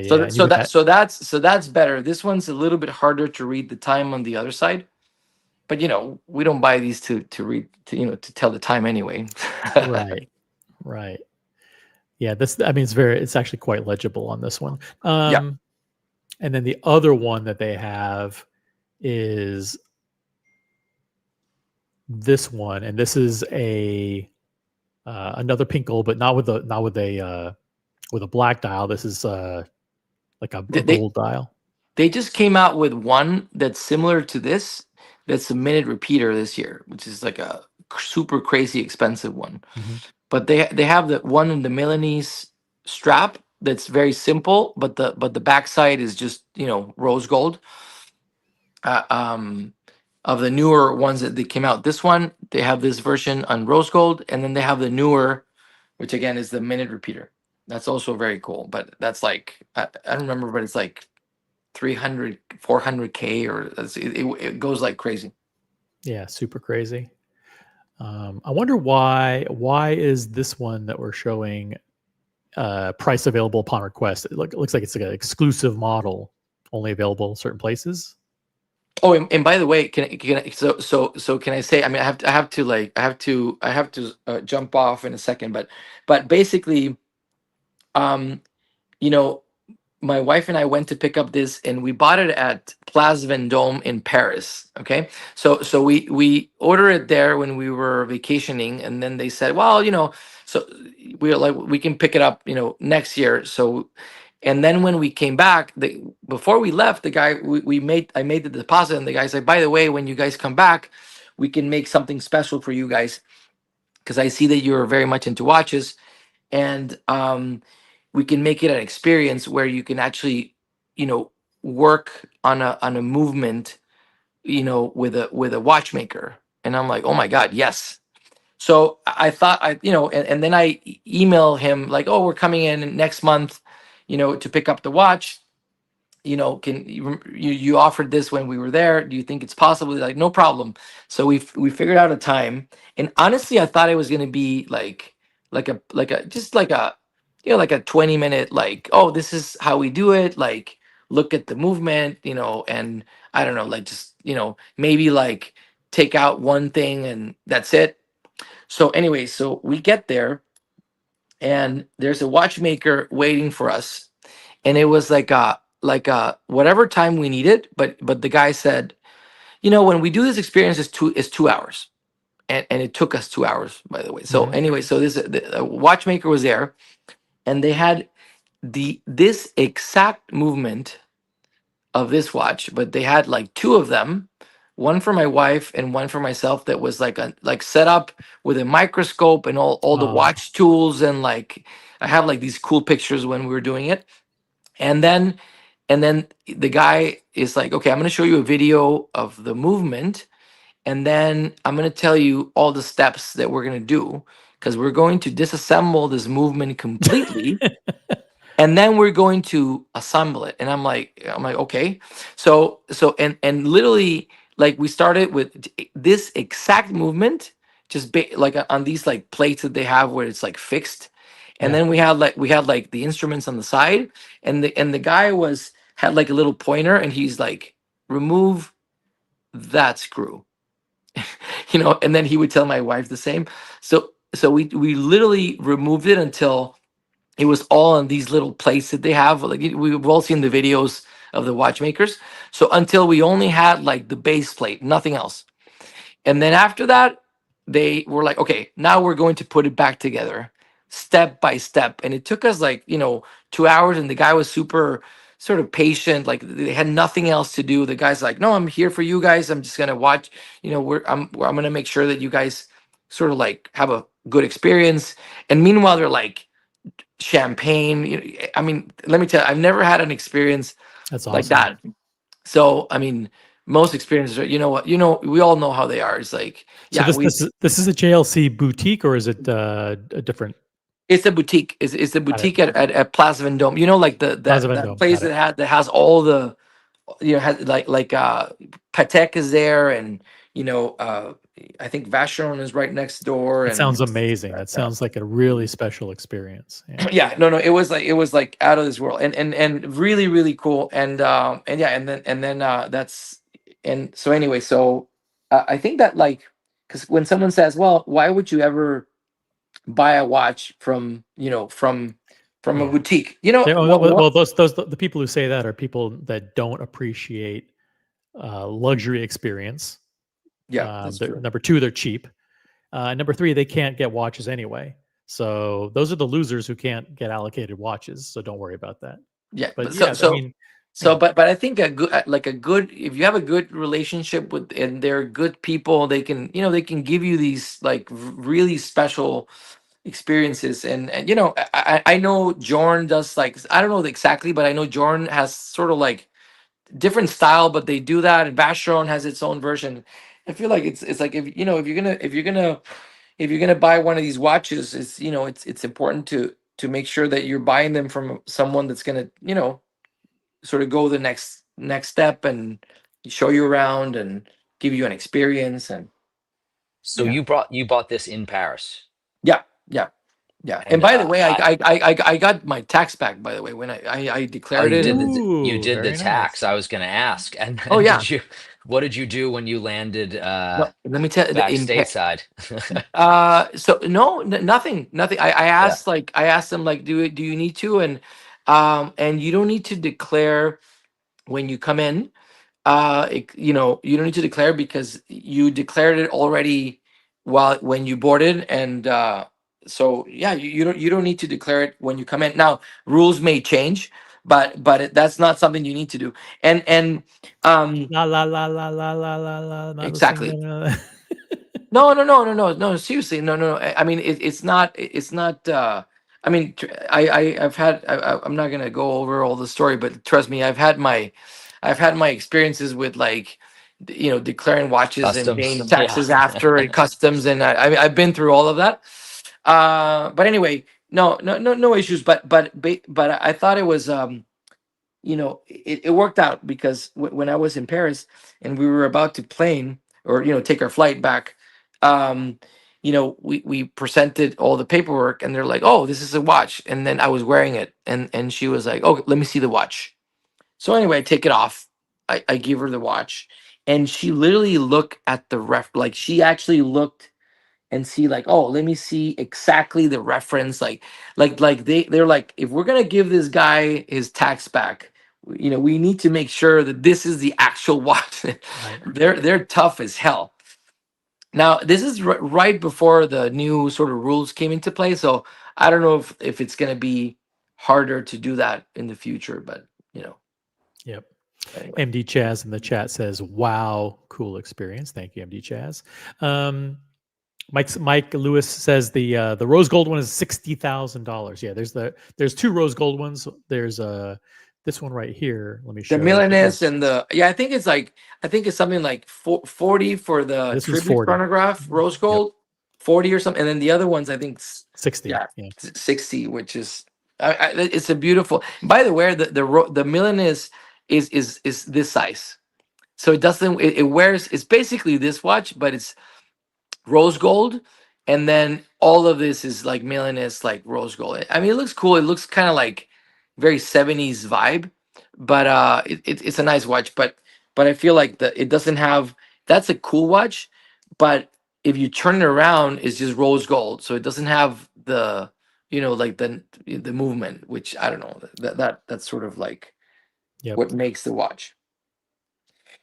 Very, very cool unboxing. But anyway, I think I need to jump off soon. But thanks for coming on, Doc, and his watch. Guys, if you're watching, don't go anywhere. Another unboxing is coming up. There you go.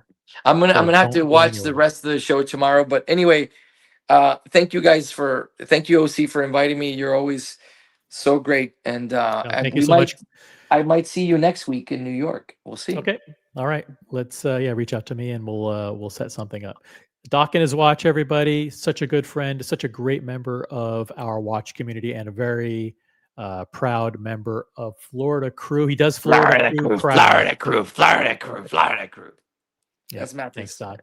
Yeah. Amazing. Congratulations. Thanks a lot, my friend. Wear it in good health, and on behalf of all of us, congratulations. Thank you, my friend. Thank you. Goodbye. Right, see you soon. Thanks a lot, my friend. See ya. ZD, do you have watches? Hello? Do you have watches close by? I do, but nothing would be sanctioned. Yeah. It's okay. So if there's anything you want to talk about, let me know. Feel free to interrupt, or if you have to jump off, but stay on as long as you want. Listen, we're gonna grab your popcorn, grab your favorite bottle of whatever you're gonna drink. We're gonna do a long night. We're gonna do a long night tonight, and don't go anywhere. There is another unboxing coming up. Another unboxing, and I bet you it's going to be a sanctioned one, meaning it's from one of the OC approved brands. It could be from a member of the community. It could be from ZD. You never know. It could be from me. It could be from. It's a surprise. Surprise, and it's coming up. Ryan Singer is in the chat, reminding everybody to upvote the live stream. Guys, let's get to 50. I know it's a tall order, but if you're watching right now, you haven't upvoted yet. Let's get to 50 likes. Let's get to 50 likes, and we'll do an unboxing. Not immediately, because there's something I want to get to this this video on Watches TV, and then we'll do another unboxing. Let me pull this up here. Let me find where I had this. Boom. All right, cool. So the guy on the right is the host of Watches TV. And he's a super cool guy. His name is Marc-Andre. The guy on the left is Olivier Mueller, who is the guy who does all the data collection for the Morgan Stanley reports on the Swiss watch industry. And Marc-Andre just did an interview with Olivier Mueller about the state of the watch industry. The name of the interview, by the way, is Will the Swiss watch industry survive?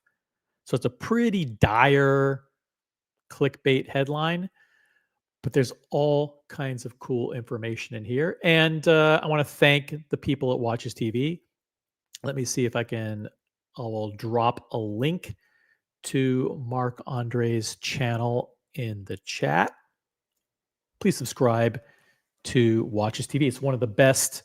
It's an OC approved watch channel, and I only approve of the best watch channels. So let's go. Let's go. I'm going to turn on the closed captioning,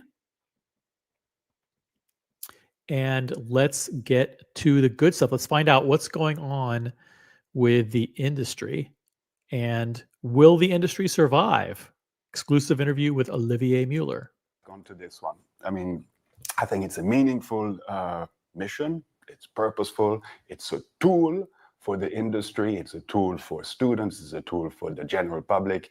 And we're setting the bar extremely high. And hopefully, like I said, we'll be able to make it happen in the very short term. Cool. Yeah. Good news. Cool. In other words, I wasn't listening to anything that you said about whatever topic you were talking about.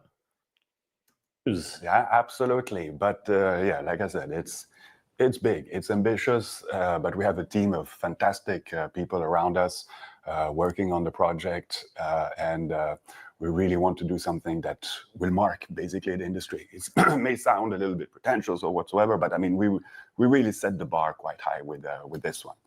So yeah, more details to come soon. But again, if you want to check already what's there are already. So let's talk a little bit about business, because there's been a little news happening on our very own. Okay, now real quick before we get into this, because they are going to talk about the state of the watch industry, they're going to talk about tariffs. And when they talk about tariffs, they're going to talk about it from a Swiss-centric point of view, which means that it may come off as less favorable about the actions taken by the U.S. administration. Let's try to keep politics out of it.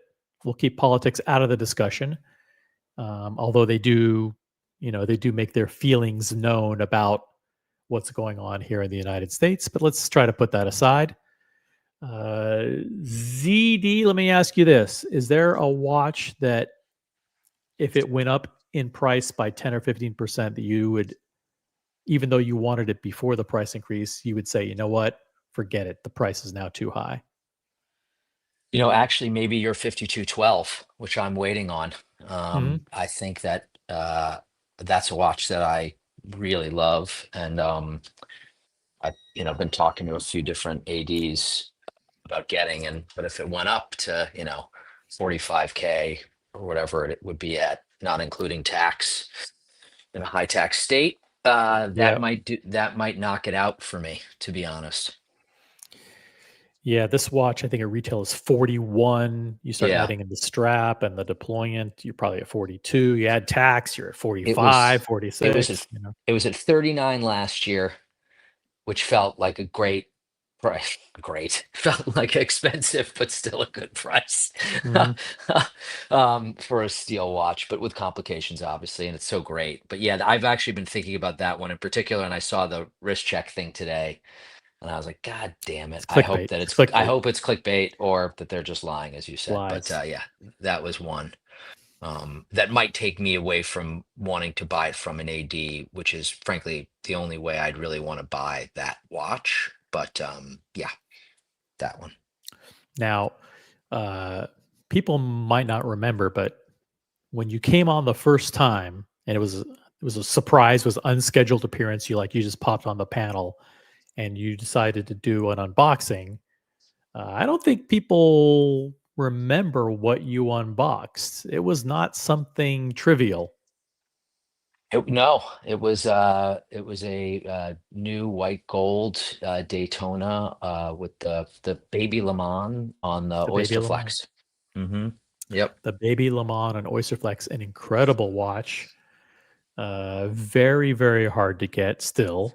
And I don't think we've seen another unboxing of a baby Le Mans on any of the channel. I mean, see it. There's Maybe Toyota Mo has the baby Le Mans. I can't remember. But yeah, very few people in the community actually have a baby Le Mans. It's funny that you were talking about the weight of it compared to your 5212. Yeah. I mean, the gold is heavy. I mean, even on the rubber strap, like you definitely feel the weight of that watch. I've been wearing it a lot lately.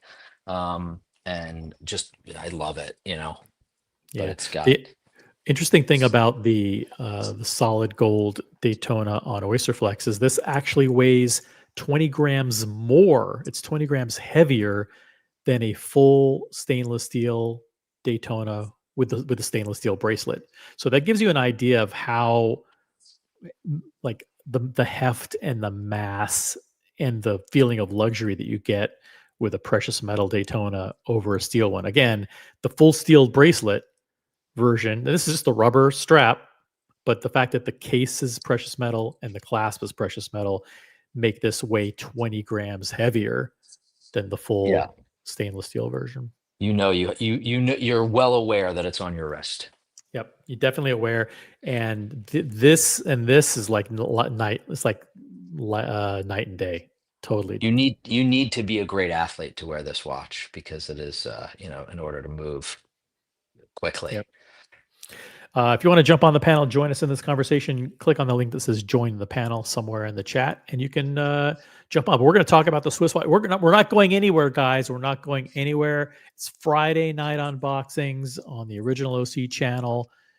Doc and his watch just unboxed. Beautiful steel JLC Reverso tribute chronograph, and the unboxings aren't done yet. Anybody could jump on and do an unboxing, or I could do an unboxing. You never know. And when I do an unboxing, you know that it is sanctioned and OC approved. Let's get back to the action. Watches TV interview with Olivier Mueller of Lux Consult and the brains behind the Morgan Stanley report. National Day on the 1st of August with those tariffs that have been imposed on Switzerland, and not slightly, but massively. We're the fourth country that has been the largest hit by those tariffs standing. They're taking this very personally, as they should, because this is a huge threat to one of their biggest industries in Switzerland. And the U.S. is one of the most important markets for them, and they're trying to figure out what do we do with these tariffs. And let's hear from the experts. At 39%, yeah, that's quite high.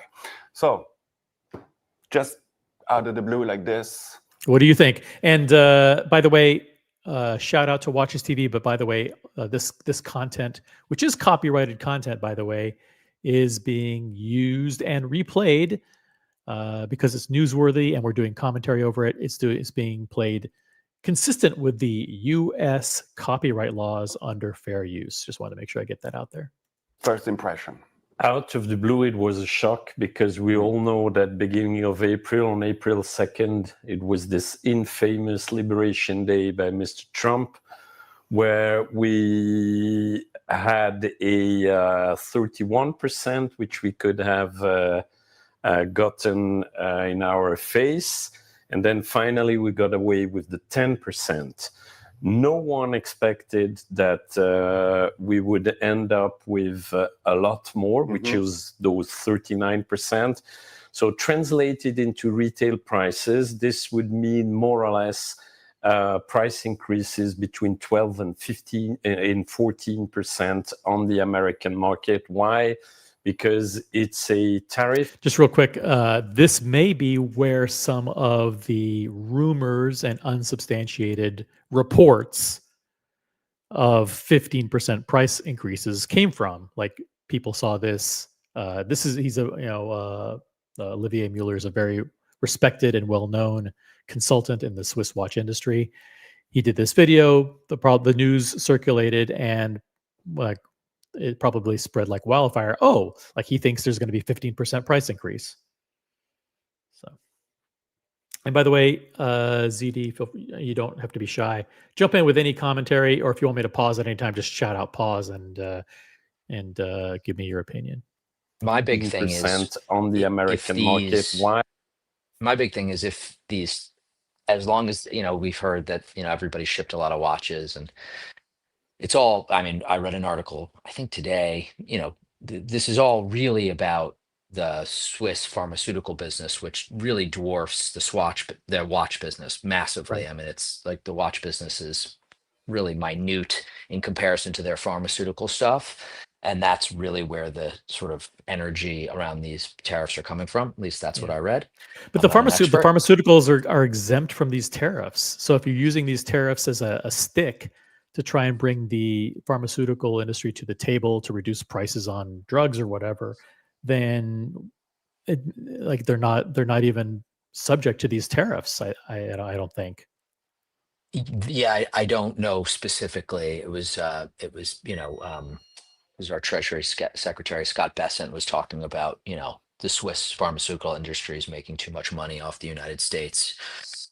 So maybe it's just about getting them to lower their prices here. But the question really is, if the number does go down eventually to 10%, which the UK has, or, I won't be lower than that, but, will the price increases follow them down, which I think we all know the answer is probably no. But that is, the thing that prices don't go investors down. don't But that's ever. that's why they're not raising prices. Because once you raise prices, you can't lower them. It's look what Christian Ward did. Christian Ward raised prices and then they lowered them by 25%. It's an absolute PR disaster for them. Not that anybody would buy their watches anyway, but I mean, just the fact that they lowered prices made them look like total fools. So let's continue on. Let's get into the meat of it. Because in 14% on the American market. Why? Because it's a tariff, it's punitive tariff, let's call it the right. Okay, so again, trying not to get into politics, but they paint these tariffs as very unfavorable, coming from a very uncooperative U.S. administration. But so they call it a punitive tariff, which is their way of saying like, hey, this is very unfair. Way. Some people even say extortion. Wouldn't go that. I would say something like that. That's funny. I appreciate that Marc-Andre would say that because that's just a very humorous thing to say. All right, back to the action. Tariff. It's punitive tariff. Let's call it the right way. Some people even say extortion. Wouldn't go that far, but in any case, it's a punitive custom duty.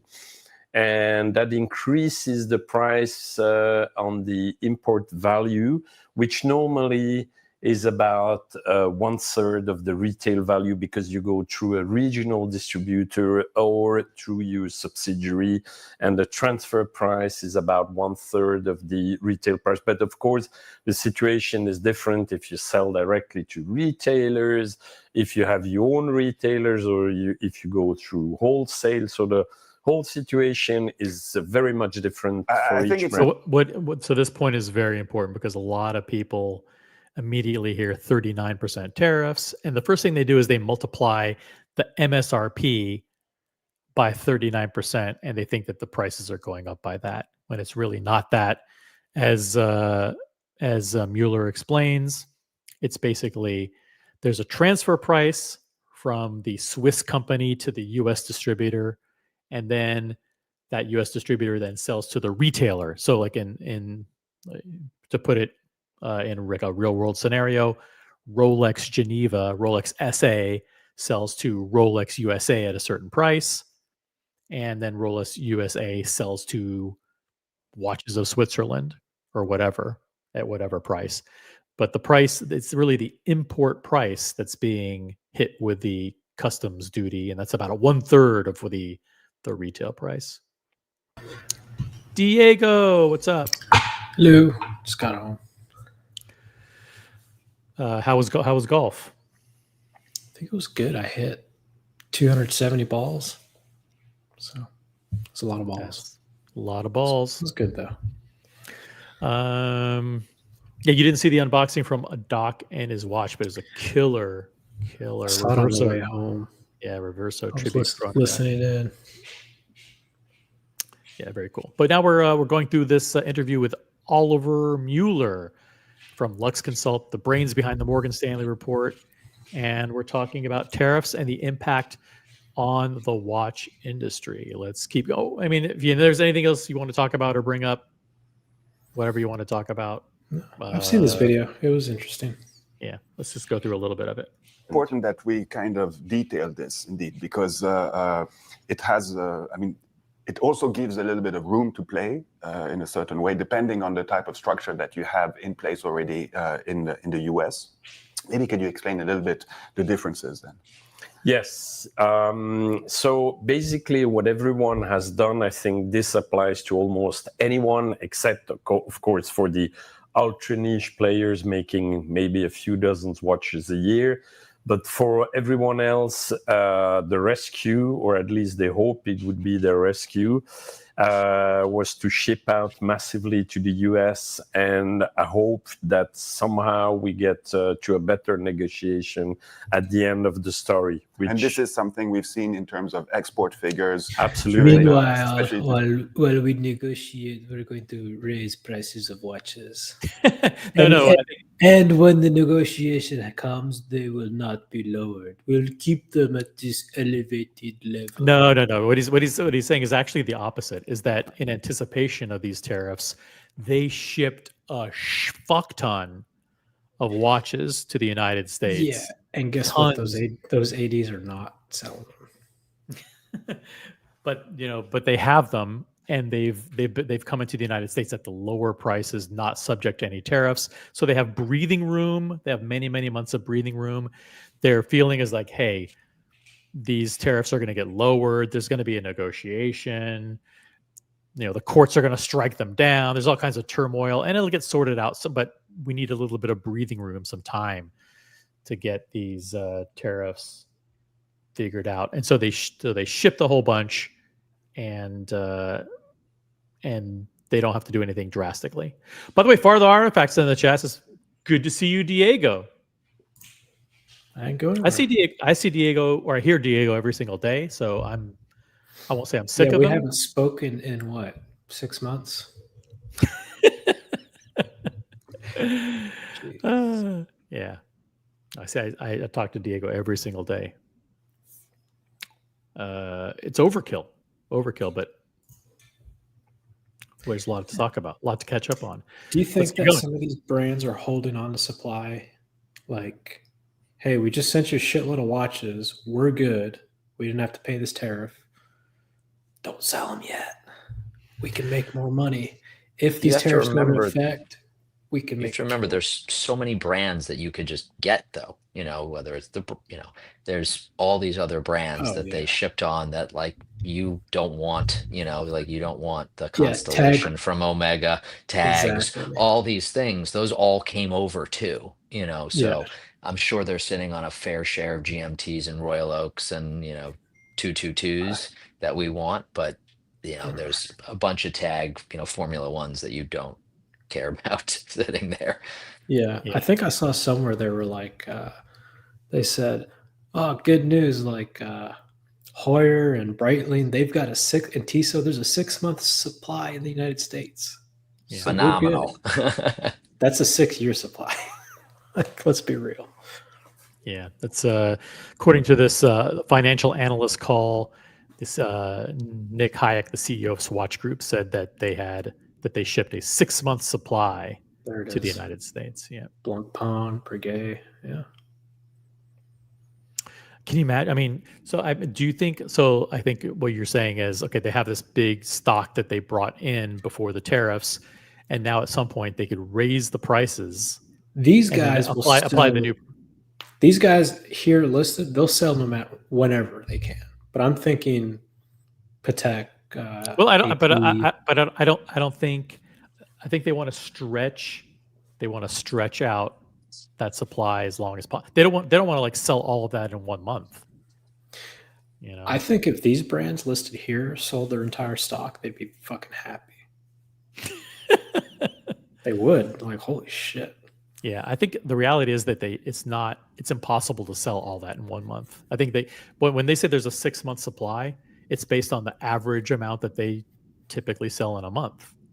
Well, right? I mean, you let's would, say you would think they that's shipped true, but they they shipped also this. said that they shipped way more than normal. Didn't the import number like spike? Yeah, well, now they have 6 months in the United States. So let's say they sell 10,000 Omega constellations a month. Okay, well they ship. Let's say they have 60,000 in stock. That doesn't mean they're going to push out more than Right. the average that they sell. There's only so much demand. They just wanted to make sure that they had the flexibility to have stock Yeah, at I the don't lower really care price. about these brands. I'm more so talking. Let's say Patek. Yeah, Terry Stern has been very open about not being a fan of Trump, and that he's not afraid for the Americans to pay for it. Well, so what I'm thinking is, if there was a big influx of Patek, are they holding on to stock and waiting for the tariffs, waiting to see the deal finalized, and then make a lot more money? If you get what I'm saying? and I think you probably nailed the brand that is not the biggest impact on the industry, but at the super high end, when they do 70,000 pieces a year, The benchmark. they're like I think that's the brand that everybody's looking to say, what are these guys going to do about prices? Because their prices have been going up like crazy already, and in the secondary market, the most coveted models, which are the Nautilus and the Aquanaut, and Diego of course has the Aquanaut travel time in stainless steel, one of the most desirable models. Those prices have gone up and up by probably 20% over the past couple months in secondary, in anticipation just that these watches are harder to get. They're barely trickling in. Yeah. What's interesting? That expression, "fool me once, shame on you," blah blah blah. Back in the day, back when everything was high, I remember 6119s way above retail, 5172s. There was a lot of Patek dress pieces that were above retail, and then everything All over kind retail of now. Yeah. everything kind of fell except the sports Patek, right? Yeah. Yep. That leads me to believe that should there ever be another, and we're seeing kind of like an upward trend on the sports Patek again, I don't think we're going to see it on the dress pieces, because I think agree. people have the data that everything went up, and then when it went down, all the dress shit dropped. So why would Well, the dress this stuff went up because everybody had to buy the dress stuff to get the right? steel stuff, right? And so, I but don't know yeah, that that's going to happen again, because I think people were comfortable overpaying for these dress pieces because they had this idea like, oh, it's never going to go down, but it did. It went down a lot. And when you look at like any complication Patek, you're with these new prices and with the potential tariffs, you're approaching six figures for most watches. Yeah, You know? I mean Basic- the fundamental question you bring up is it, does playing the Patek game, does it make sense? That's one of the most fascinating questions out there, because the prices of secondary of the most the most coveted watches is super high. if you buy a lot of Calatravas to get and like one complication, you'll probably still do pretty well if that lands you like a desirable Aquanaut, because you're going to lose probably, on average, 5 to 8 grand on these Calatravas at this point. Like you see Minimum. them. You may lose a lot more. Yeah, I mean, it depends on which one, obviously.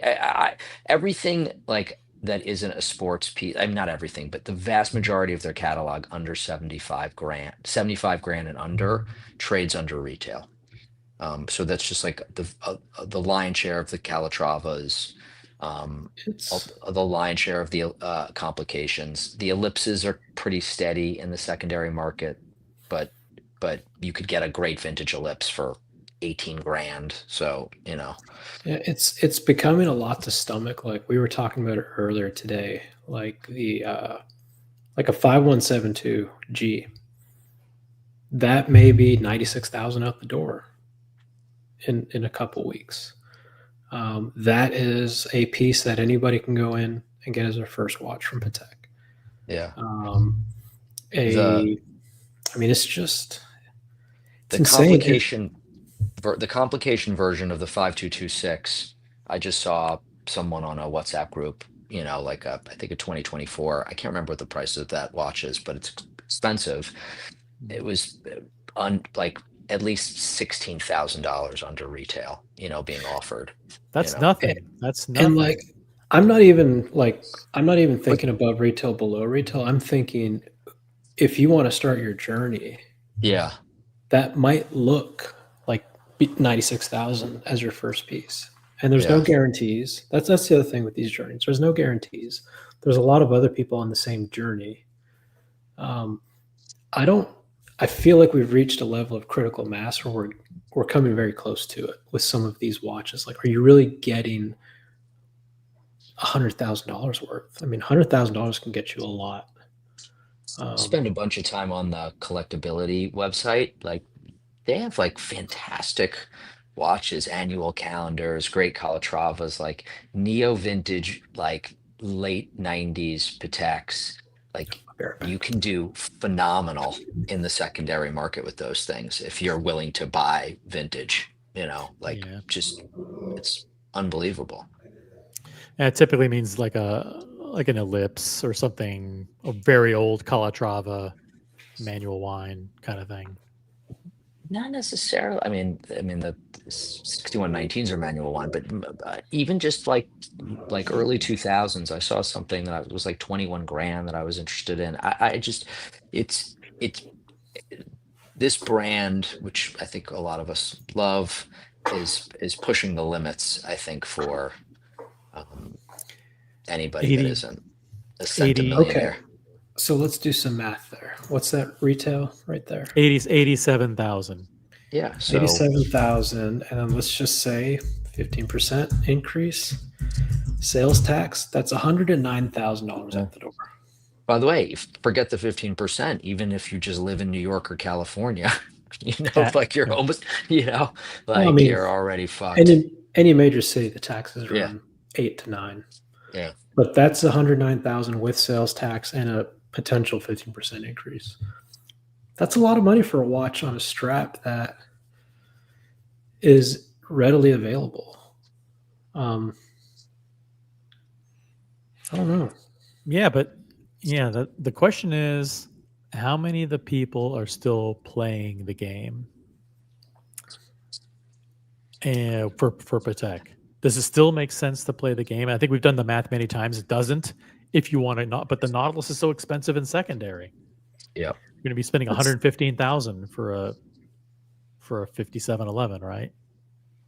Is that what they're going for? For a 5711? Yeah. I think you can get those for like 95 now or something. Really? Yeah. But my point being, like, if there is a big influx of these pieces, I wouldn't put it past Terry to kind of tell the people, like, here's your stock. We'll let you know when it's released. Yeah. We're going to wait and see what happens because we might hit it big.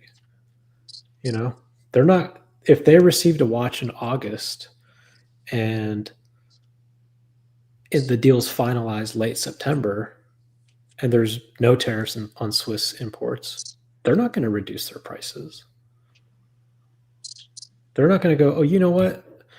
Or let's just say there is a 15% or a 39% increase. They're not going to say, well, we actually, hey, do you brought this one in for cheaper? Yeah, we got this before the tariffs hit, so you're not going to have to pay. The new price. That's the new price applies to everything that they have in stock. They just resticker everything or whatever, new tags on everything. And I'm sure you could do the math on what that increase in revenue would be, and it's not a small number. Yeah, you'd be a fool to say, here's a bunch of watches pre-tariffs, sell, sell, sell. You'd be a fool.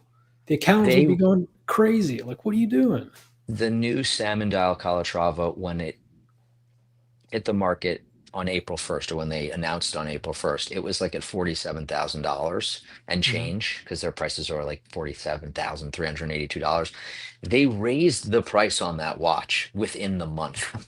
Like within the month of announcing it, putting out the price, this is our new Calatrava for 2025, it was already at 49 grand. So this is not a brand that like thinks about that in any way. Like they're very comfortable, if not, you might say arrogant about what they can do or are willing to do.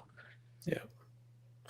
And at least where I live, a lot of the people starting their journey with Patek are people that were living in the realm of like Grand Seiko or Corona Tokyo. Like to them, like I want a dress watch. Like here's my collection. I've got a Seamaster, I've got a Tudor Black Bay, and a Grand Seiko, right? They're like just normal watch nerds. They want an Aquanaut, they want a Nautilus, right? They walk into the Patek boutique.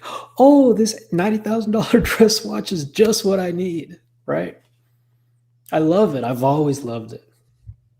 What are you doing? Yeah. Have some respect. Have some decency. And a lot of them are going to get burned. Yeah. Are the Nautilus and the Aquanaut out of reach for the? I mean, they're out of reach of the average collector, but are they out of reach for even the rich collector?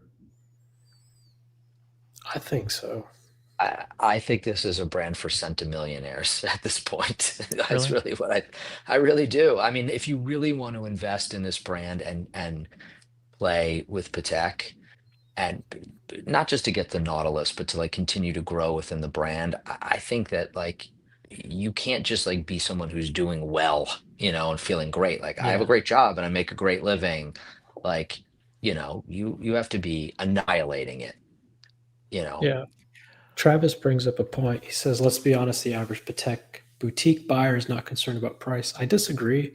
Me I think too. a lot of them are very concerned about price and are essentially buying a 50-50 lottery ticket, where it's either you hit a home run or it's, sorry, these are very hard to get. We only get one a year. And then you're stuck carrying whatever you want to call it for 2-3 years, and then you eventually make the decision, well, fuck, I'm going to sell my 619.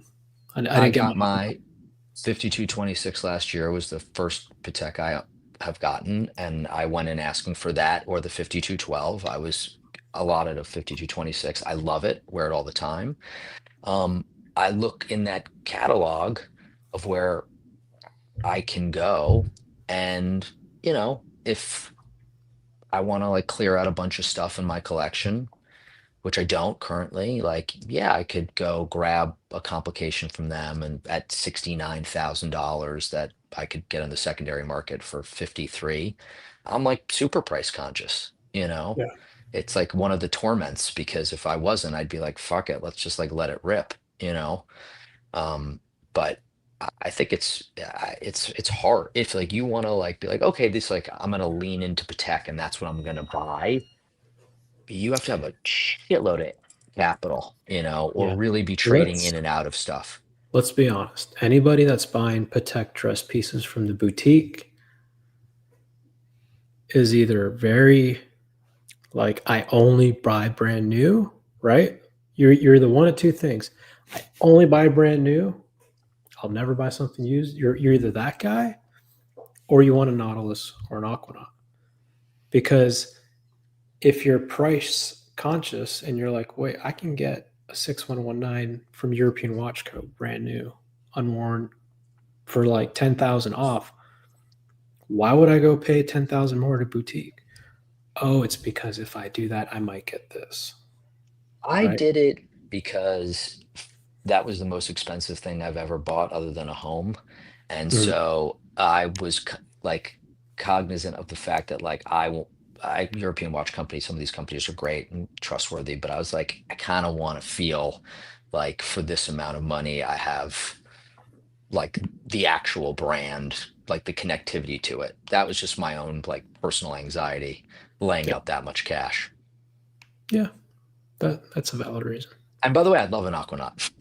Like I have thought, I mean, who wouldn't, and I said it to my AD one time, and she's like, yeah, that's not anytime soon. And I'm like, got it, and I'm like, and that's it. I put it out of my mind because like I'm not gonna go and keep consuming them to get, a $38,000 Aquanaut, which I'd love. I'll find something else to fall in love with. Yeah. Yeah, it's so hard to keep up the pace, the velocity that they, of buying a Patek every 2 years is. I mean, how long can you keep that going? That's what they want. In a way, the way that they've constructed this journey, where you buy a watch that goes for under in secondary, but you pay full price for it anyway, because they're dangling the carrot of these very desirable pieces, and they put the fear of God into you that, hey, when we sell you this thing, don't sell it. Mm. Hey, because if you sell it, you're out, right? They've almost self-perpetuated the model. Like they've almost kind of vetted and qualified the buyers. People who buy these watches, they're going to be more loyal because we've kind of positioned them, hey, like, don't buy unless you're going to be loyal. Yeah. It's almost a way of qualifying the buyers, even don't start the journey with us if you're thinking about not being a Patek customer for life. Yeah, and it's funny because pre-hype, their mantra was, Daddy's had the same Calatrava his whole life, and he gives it to his son, and that's going to be his son's watch. Now it's, this is what pisses me off. All right. We talked about this with a different analogy for a brand, but if you go to Porsche, if you're a fan of sports cars or a fan of sports watches, right? You just like them. And you go to Porsche and you say, I'd love a 911, right? I came to you because you're the premier, you make the best sports car, hands down. I came to you, Patek, because you make the coolest sports watch, hands down. And then they say, I understand. Can we interest you in a Macan? That's a 4-door SUV. How about a Taycan? That's an electric sedan. What about a Cayenne? That's an even bigger 4-door SUV. Why? No, I want a sports car. And it's like, when you go to Patek and you say, I like the sports pieces, they get so offended. They're like, oh, those are not even what we don't even like those. We hate those sports pieces. We wish they weren't in the catalog. And it's like, well, they are. And people like them. And they are so drastically different from everything else you guys have that there are going to be people that like one and don't like the other. They're not so similar, right? Where it's like, okay, if you like the Nautilus, you should like the Calatrava. They're completely different watches. They're fucking like way over here. Like one's over here and one's over here. And they have this crazy idea that like, no, this is Patek. Like if you love this, you must love this. If you love steak, you must love soy. It's interesting you bring up Porsche because there was an interesting article in the New York Times that Porsche is no longer a blue chip company and it's going to be like delisted from like the German stock exchange after 3 years. And Porsche has been done unbelievable, right, in the past 5 years. And like these dealers have been killing it and people are paying above MSRP and they're paying dealer premiums for, build slots and all these things.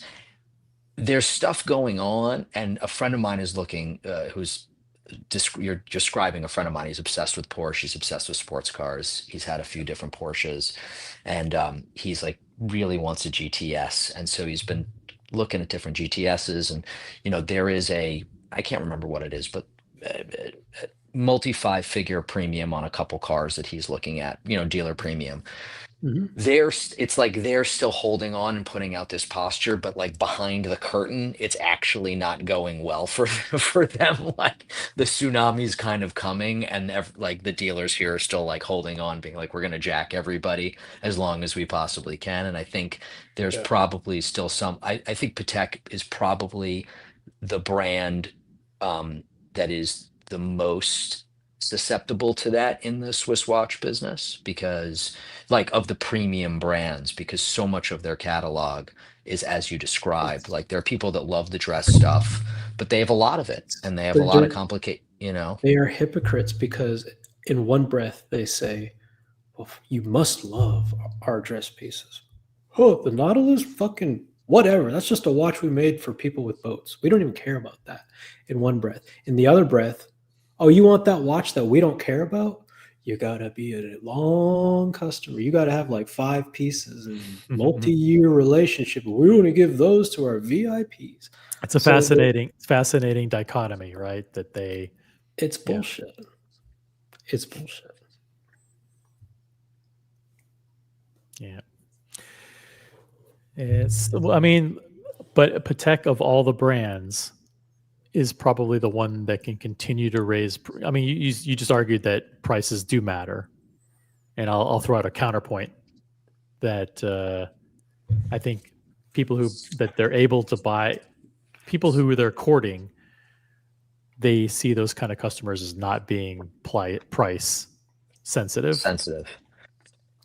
A friend of mine went to a Patek event recently, like younger guy in his mid 40s here in California, and I was talking to him afterwards, and he was like, it was like depressing. He's like, everyone at this event was like fucking 100 years old, and so like, which I thought was like kind of funny. And this was like a very high end, very exclusive event. Like their most important collectors, that's the age range. It's like a real older crowd. Like when you look at the Journe people, like that's not what it is. Different businesses, different amount of watches in the marketplace, obviously, but that's what I kind of think, Gen Z, younger people, younger collectors, like I don't know that they're going to want to play these games, and that's where that's at least in the United States. I can't speak for Europe and the rest of the world. I don't know what those people are like, but that to me is like kind of like the 8 to 10 years for a brand like Patek, as these things go on, and as these, Doc was talking about his experience in JLC, like what a cool experience. Like you think about like walking into some of these brands, Vacheron, who treat when I've gone into their boutiques, like it's awesome. Like they're lovely. Look, they're trying to sell watches, and they're inclusive. And then you get to like the very unapproved brands by OC, Moser, like a lot of these independents that shall not be named on this channel. Like those people are like great, and like you can like DM with them, and they'll invite you to stuff, and they're like warm. It's like a different thing, and I think that community stuff is what is bringing a lot of interesting people different people into the watch world. And I think perhaps the old Patek system might be a turnoff for them, and that's where they might start to struggle. When you can't sell dozens of Calatravas to get people to pretend to think that they may get the Nautilus or the Aquanaut one day, you're going to have a lot of them sitting in a safe somewhere. Yeah, I agree. By the way, this video came out recently, actually within the last week, from Watch Trader and Co. And I'm not going to play the entire video, but let's see here. The essence of it is, which Rolex steel sports watches are worth the most in 2025? Actually, do I even want to play this? Maybe. Maybe not. There was something else that was interesting too. Let's see if I can find it.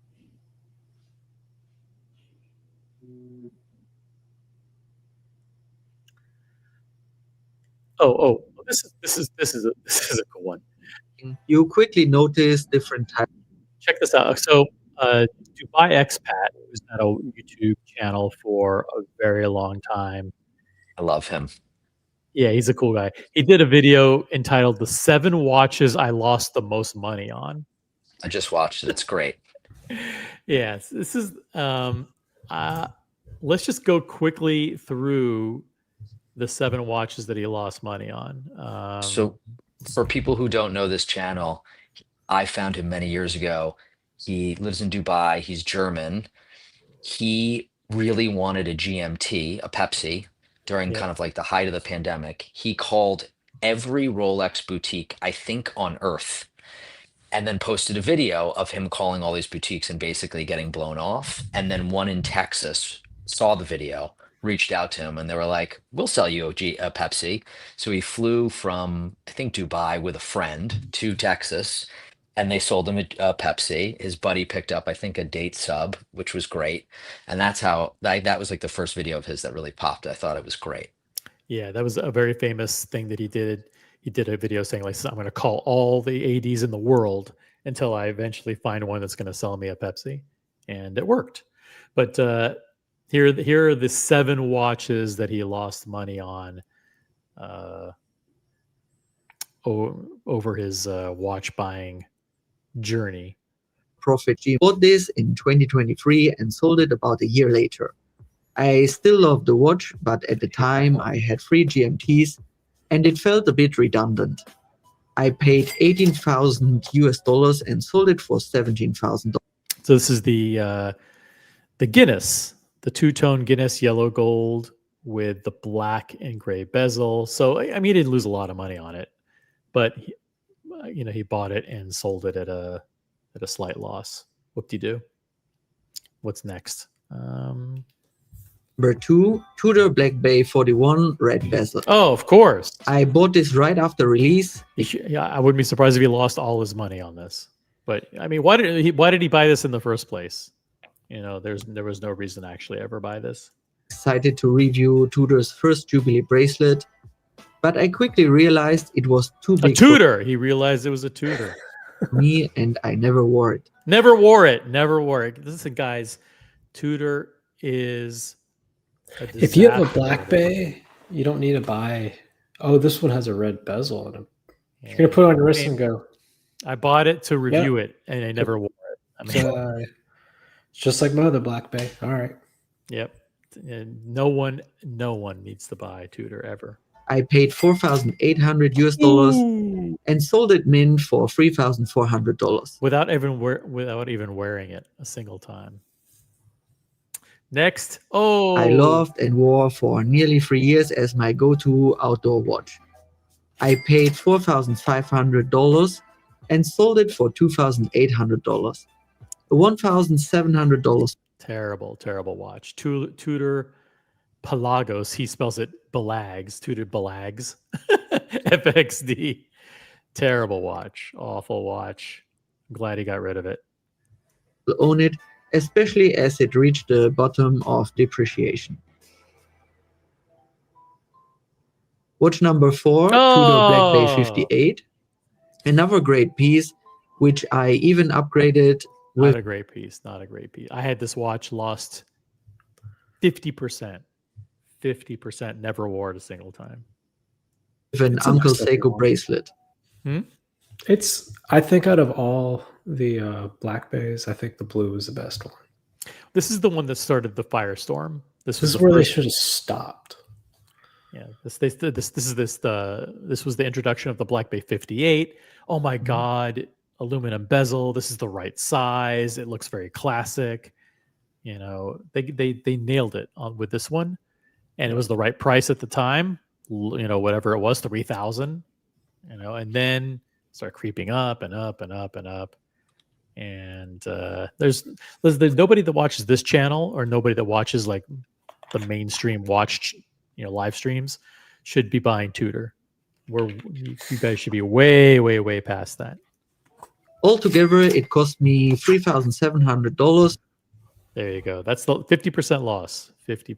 I bought it also at 3,700. With tax, it was over 4,000, and I sold it for. Actually, traded it in with Like Booker. 25 or something. They gave me 2,000 for it. 2,000, I think. Yeah.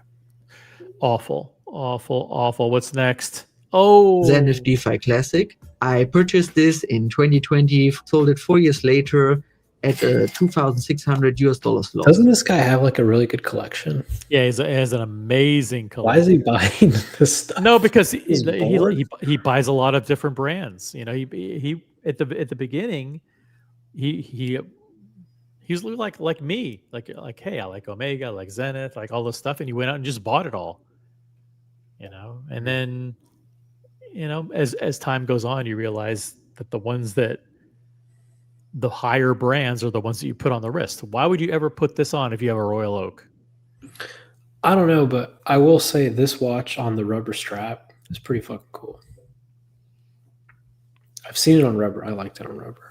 There are people out there that have 50 watches, and to them, they put on a different watch every day, or sometimes 2 or 3 different watches a day, and it's about the watches. It's not, you know, but for me, I'm going to put on one watch. I'm going to go out, you know, and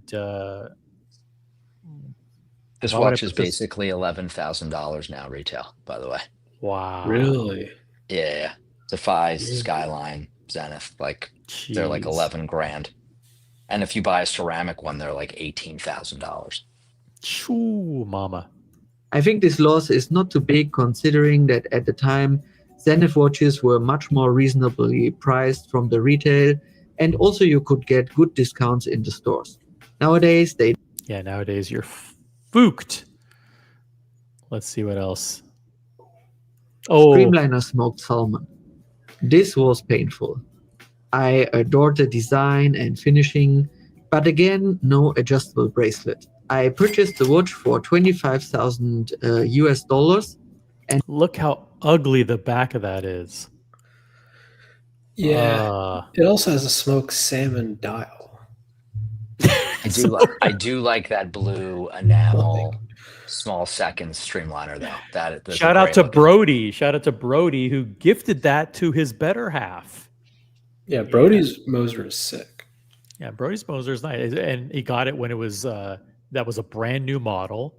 So he got it when it was super hard to get, very desirable, and still has it. And of course, he doesn't wear it anymore, but he gave it to his wife, and his wife likes it and wears it. And listen, if you have 3 choices, you bought a watch that you realize is a junker watch that you feel embarrassed to wear out in public. You can do 3 things. Number 1, you can just sell it at a 50-60% loss. Number 2, you can destroy it. You could literally like run over it with your car. Or number 3, give it to your wife. She won't know the difference, and she'll think that it's an okay watch. You know what? Give it to your wife. What do you have to lose? If she likes it and doesn't know any better, I think everybody wins. His Moser back. It's a nice piece. Maybe he should take it back. But this one is the smoked salmon.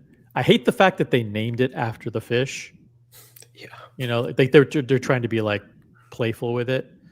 I get it. It makes sense, like salmon smoked. It's ombre. It goes to black. Blah blah. You know, I get it. It's funny, but look how ugly. I purchased the watch for $25,000 and that's not big of a hit. That's not a big hit at all.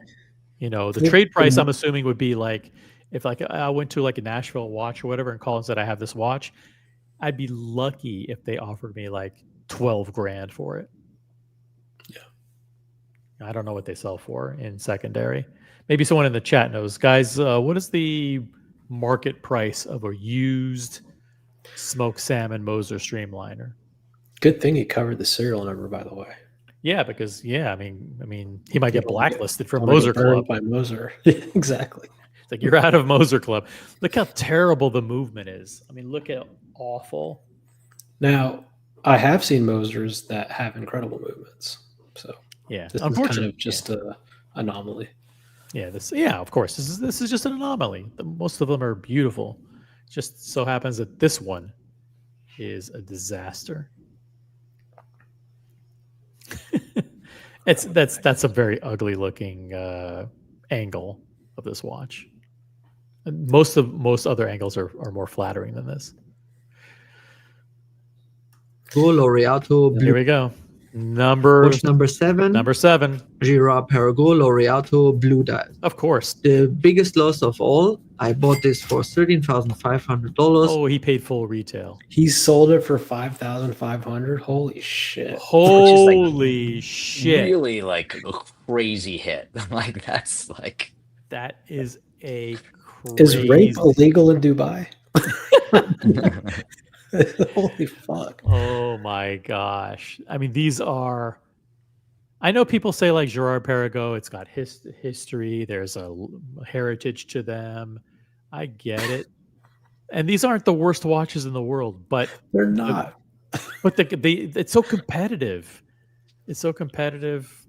You know, there's no reason to pay $13,500. I mean, remember at one point, weren't they going for like 17 or 18,000? They were going over. He talks about it actually. Okay, well let's play that part. So start it from the beginning. Watch number 7, Girard-Perregaux Laureato Blue Dial. By the way, America 5726 says not as ruthless as how ugly the Moser watch is. Yeah, that was an ugly movement and an ugly case and ugly dial. Just one of the worst Mosers I've ever seen. Sorry, but that's how it is. Back to the Laureato, though.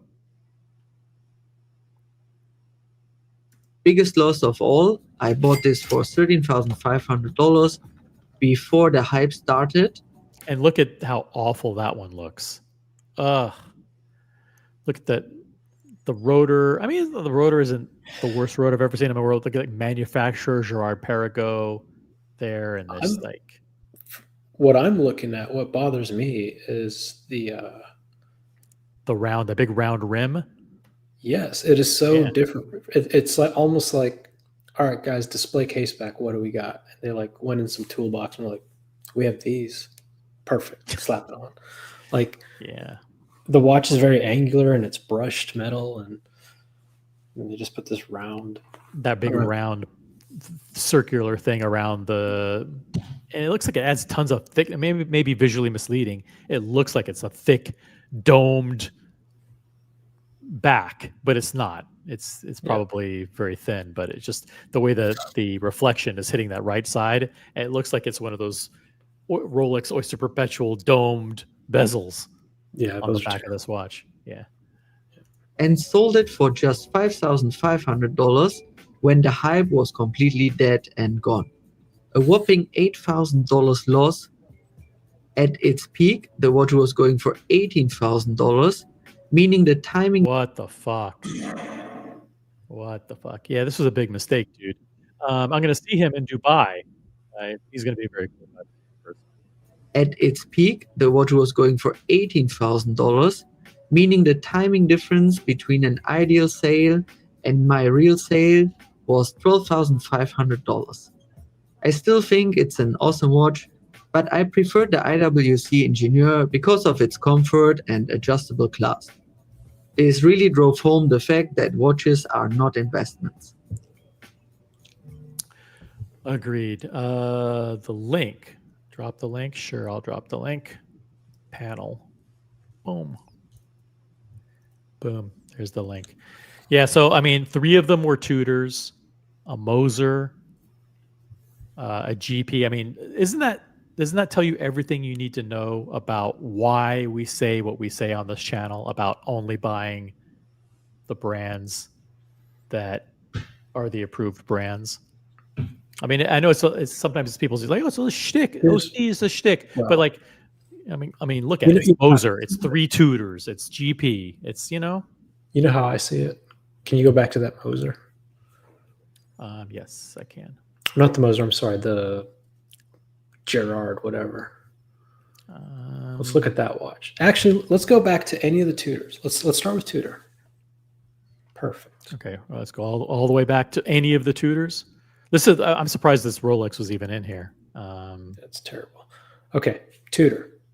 There's nothing wrong with this watch. You'd be lying if you said you wouldn't prefer Submariner. You'd be lying, right? Right. That's a bold-faced lie. Just if you can't afford, like, by all means, if you're starting out and this is your first watch, that's fine. But if you're someone like Brody that's loaded, just buy the Submariner. And then if you go to the Girard-Perregaux, same thing. It's like You wanted a Royal Oak. you wanted a Royal Oak. Yeah, I mean, So that's just get like, the Royal Oak. yeah, that's what you wanted. Like you know? and the people that buy these watches like Girard-Perregaux, they're like, oh, I'm never selling this watch. It's my watch for life. Okay, so then you paid $13,500, you can't pay $30 for a watch that you're never going to sell, a watch that you love. Think about that.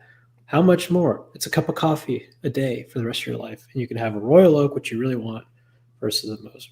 That looks so much better. That looks so much better. I absolutely love that watch. That to me is. Oh, look at see this got the micro rotor. This is way different. This is way different. Yeah. I told you they do make cool stuff. Yeah. That watch is a 10. What's the one that you gave your wife, Brody? This one. Yeah. No. Oh, so you kept the one on the rubber strap. Is it No, 38 I millimeters? have this is the only one I have. What happened to the one on the rubber strap? I've never had a Moser on a rubber strap. What's the watch you have on rubber? You brought it to New York. The Romain Gaultier? Yes. Okay, I thought that was a Moser. Yeah, no, she's not getting that awesome. one. Okay. This is. I thought you gave her that one. I was like, holy shit, dude. Yeah, look No, at the she's not getting difference. that one. Yeah. She wore this tonight, though. We were out. Just got back. She had this tonight. That's what it's at. The whole point of my tirade is that when people like OC make fun of Tudors and Omega and JLC, it's not because he's being snobbish. It's if you're honest with yourself, you're compromising. Yes. And making those purchases in the long run, you won't be happy. They're mistakes. They're mistakes. And OC is trying to make you or help you avoid those mistakes. Is it going to cost more? Yes. A Submariner costs more than a Black Bay. A Royal Oak costs more than a Girard-Perregaux. I mean, who's going to? If. But you'll never, ever, ever wear that GP and then go to the AP website and be like, I wish I could get a Royal Oak. So. Bob NYC, you guys are delusional. True. I mean, what are we delusional about? Jump on the panel. The link is in the chat. So true. Rose, member of the OC channels in the chat. So true. When people make fun of Tudor, they're just being honest. Yeah, like why would you buy like 5? I mean, Mr. Tudor to you is a vintage Tudor collector. He's got a great collection. But like, why would you buy like 5 Omegas and have 0 Rolex in your collection?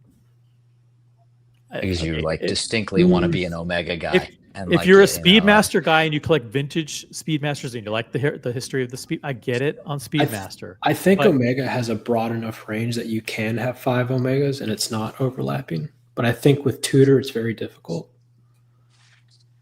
I think in 2025, depending upon where you live and like what watch crime actually is, which is like a very real thing, like having a great steel watch that you're not worried about, like a Tudor, and having one, if you have like a fairly robust collection, is a great thing. I really do. I stand by that.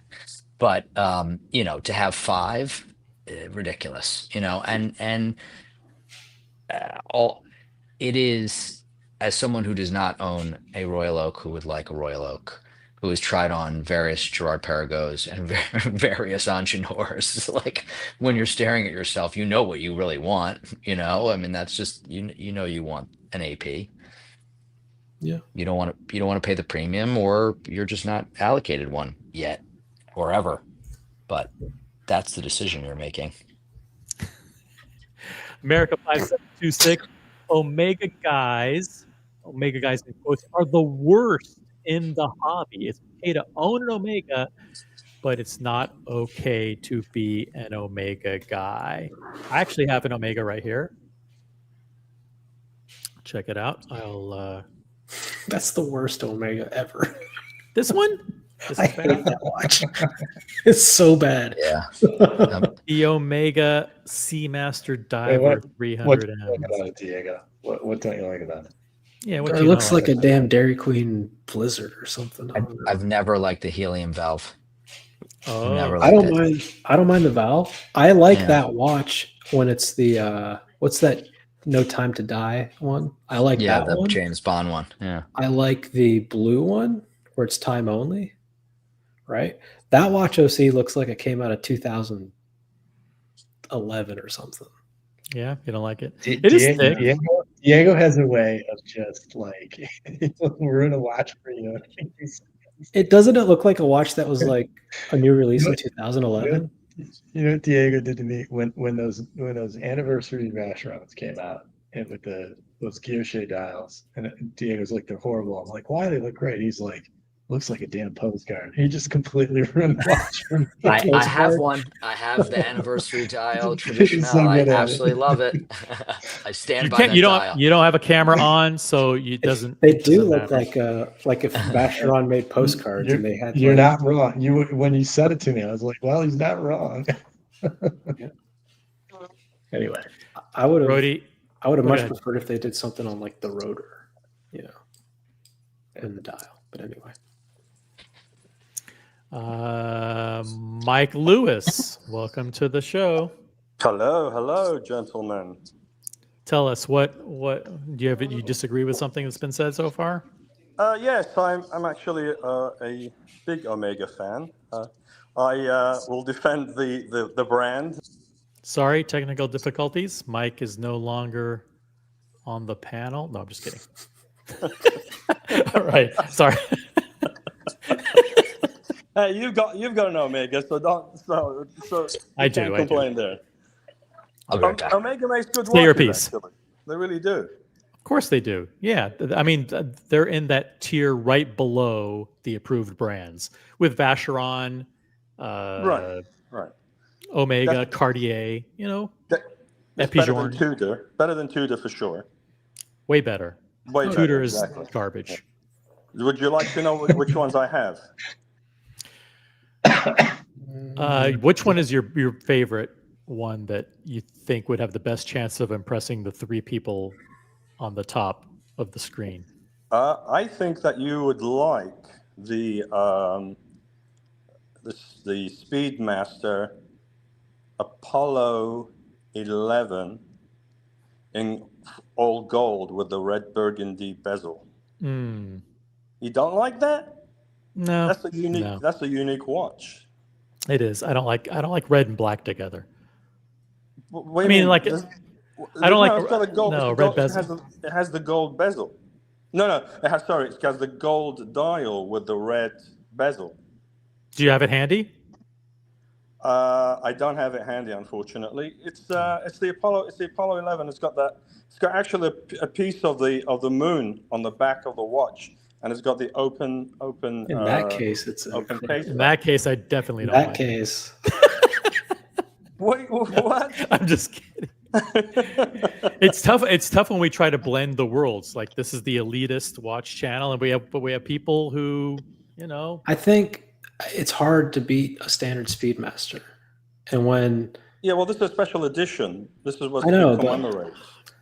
to me, special edition, a piece of the moon, blah blah blah, like that's all in the back. Like if the watch itself on its own doesn't look better than a regular Speedy, I don't care if it's a one of one or if it has a piece of the moon. Okay. You know what I mean? Okay. But that's your choice and your decision. But yeah, we're having a it's- conversation. Right. So that I think is one of my best out of the collection of the Omega line. I have also I forgot. I know you guys will be impressed with this one. I did just recently get a Snoopy from the AD.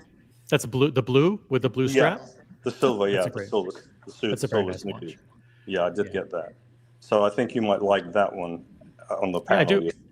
I do like that one, and I like how people have modified it and put the steel bracelet on it, too. Yeah, which is kind of nice. And I've even seen it on the Milanese strap too. Actually, some guy had put a Milanese bracelet on there. That looks pretty good on there too.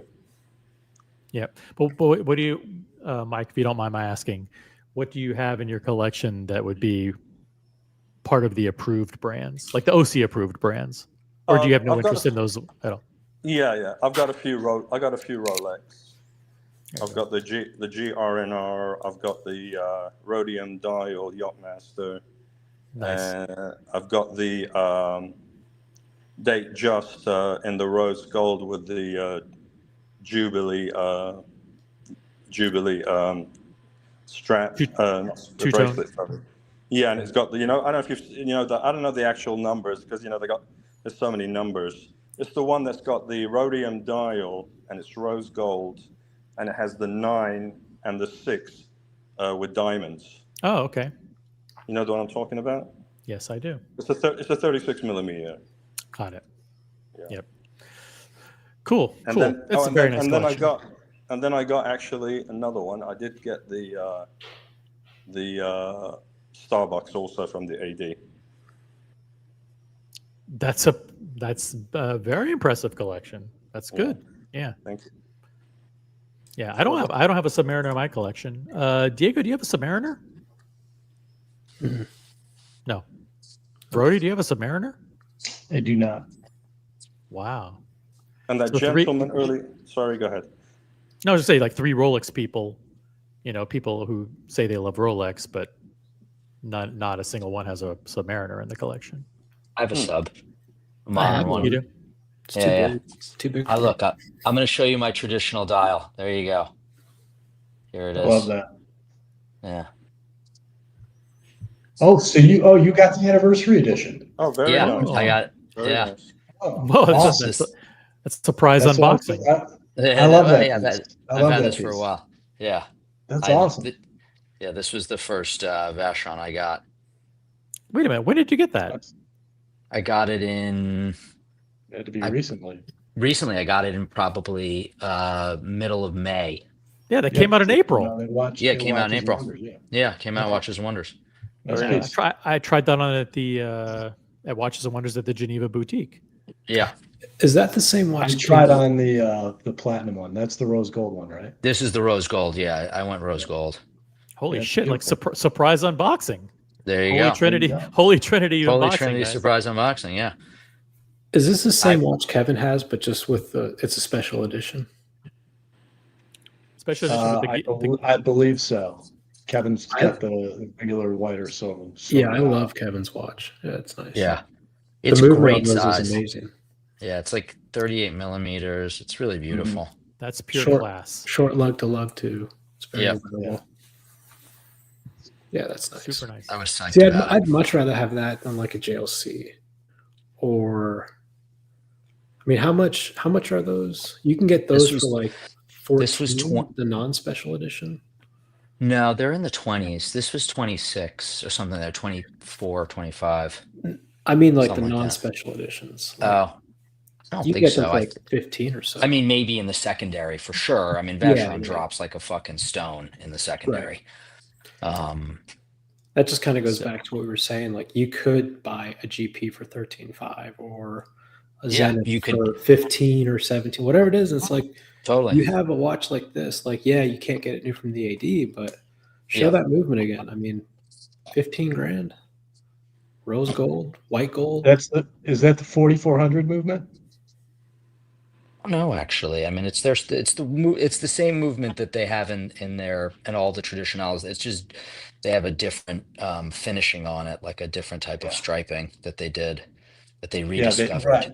Yeah. Yes, that's correct. It's I forgot it starts with an A. Right. It's like much thinner. I actually kind of prefer the Geneva striping, which is a little more significant. You can kind of see there what it is here, but it's beautiful. Yeah, that's a nice piece. Yeah, it's a very cool piece. Congratulations, man. Congratulations. Thank you. Yeah. Hey, see, when did the gentleman get his duo face tribute chronograph from JLC? Just recently. Yeah, that's that was a new unboxing. Yeah. But he picked it up in Paris just recently. Yeah, I got mine the end of last year. That's when I got mine. Awesome. You have a Reverso tribute chronograph. Exact one that you're showing. Awesome. Yeah. Wow, amazing, fantastic. Yeah. And I've got a couple Cartier also. I got quite a few watches actually.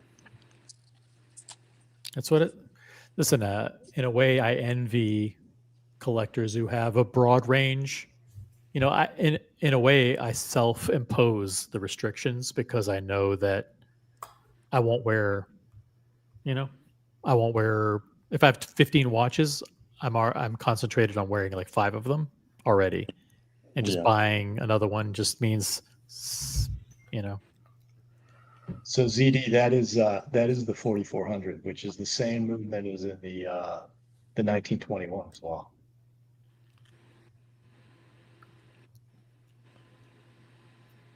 Yep. Same movement.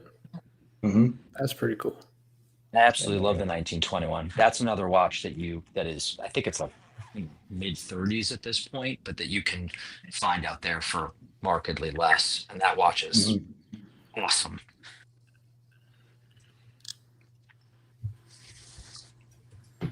Brody, what's going on with you? Anything?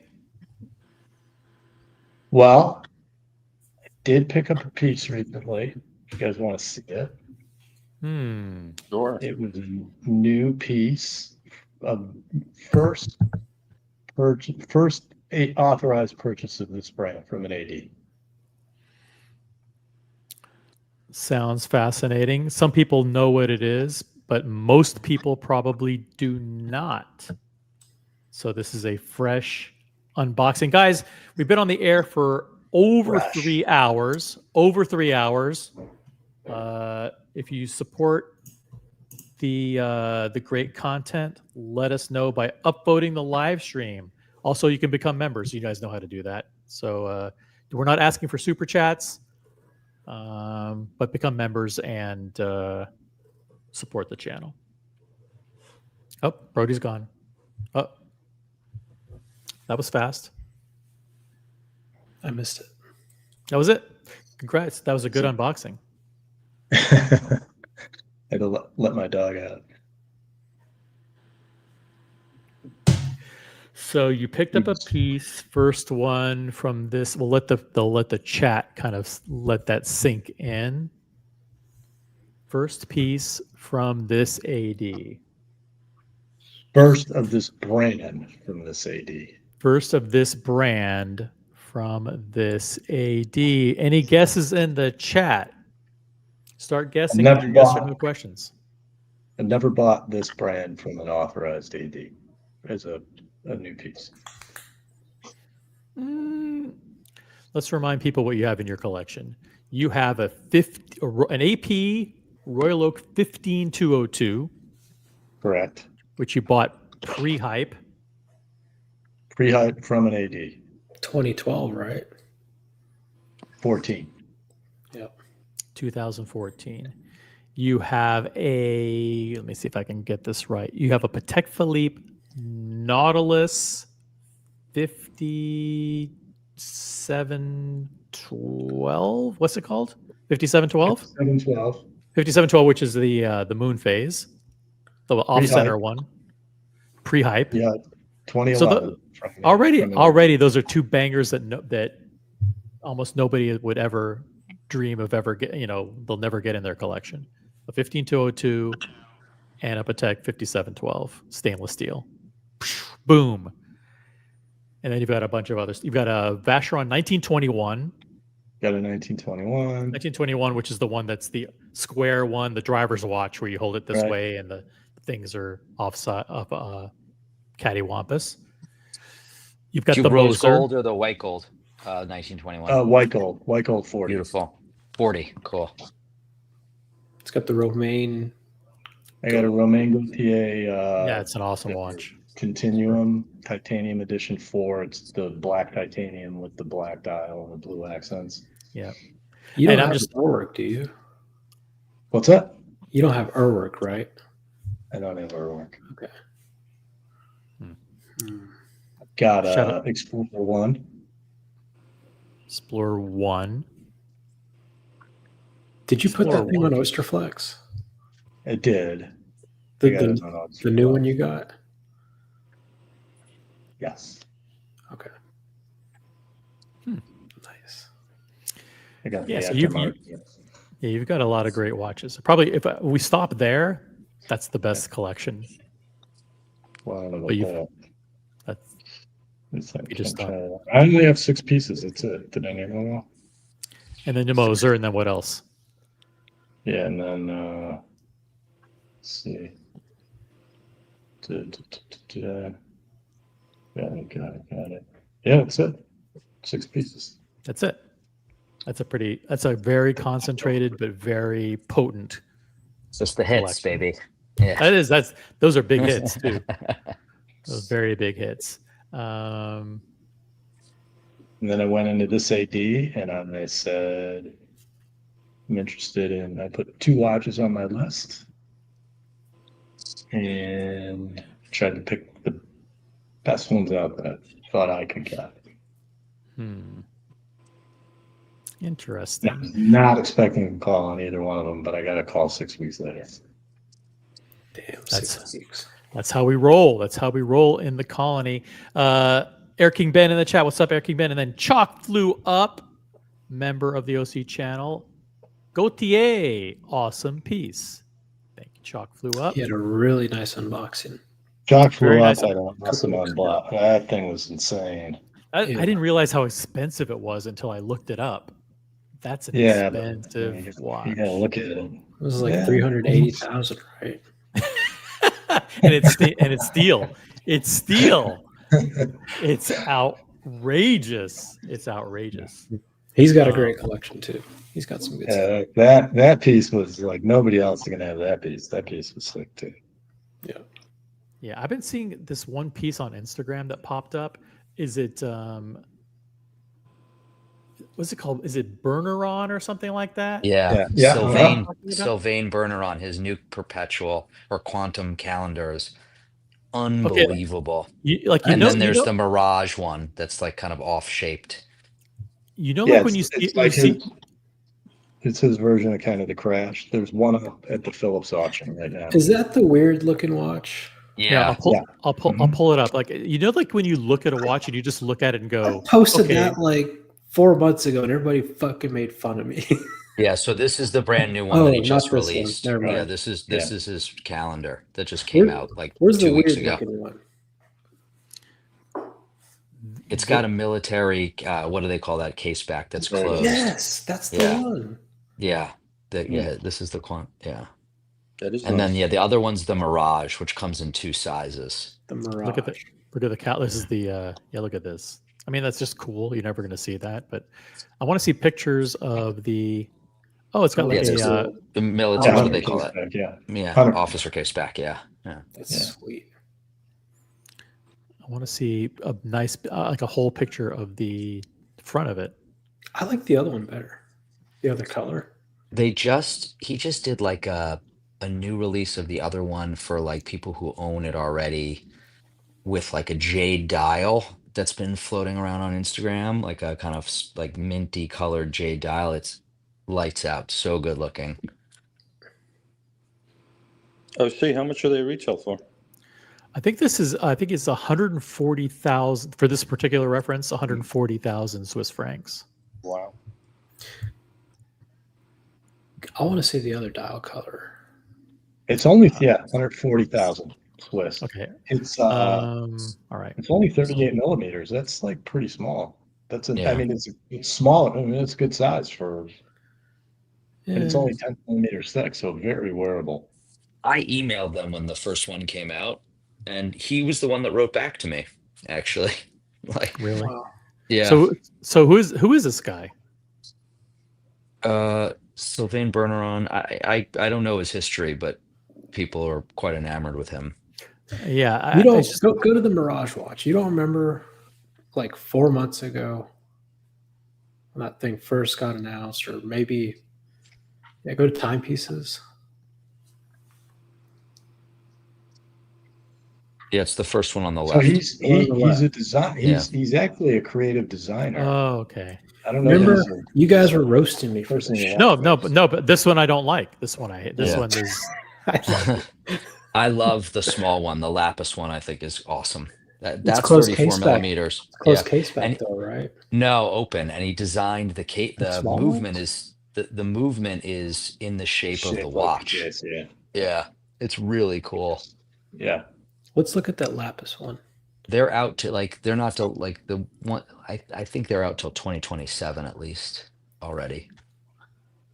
It is cool the way he fills the case back, the way Yeah. he shapes the movement to fit the case. If you look at the back, it is pretty cool. I'm pretty sure that Wow, that's nice. I thought these small ones were Keep closed scrolling case. down. There's one of it in the case. Mm-mm. It's a unique looking watch, definitely. See Yeah, right they're there. That's fucking Yeah. sick. That's awesome. How, isn't that cool? Yeah, Very nice. that's awesome. Is this one It very was like bright? I think This that one's person? like 60 grand, maybe White gold. more, depending on Let's say a second. the exchange rate. This But one is 54 Swiss. yeah, so yeah, Excluding depending that. So yeah. yeah. Yeah, that's awesome. That's nice. He was quite Very- lovely because I asked and he's like, it's 50% now and 50% on arrival, which would probably be 2027. And I wrote back, I was like, that is awesome. Thank you so much. Like I can't put down $30,000 for a watch that I'm not going to get till.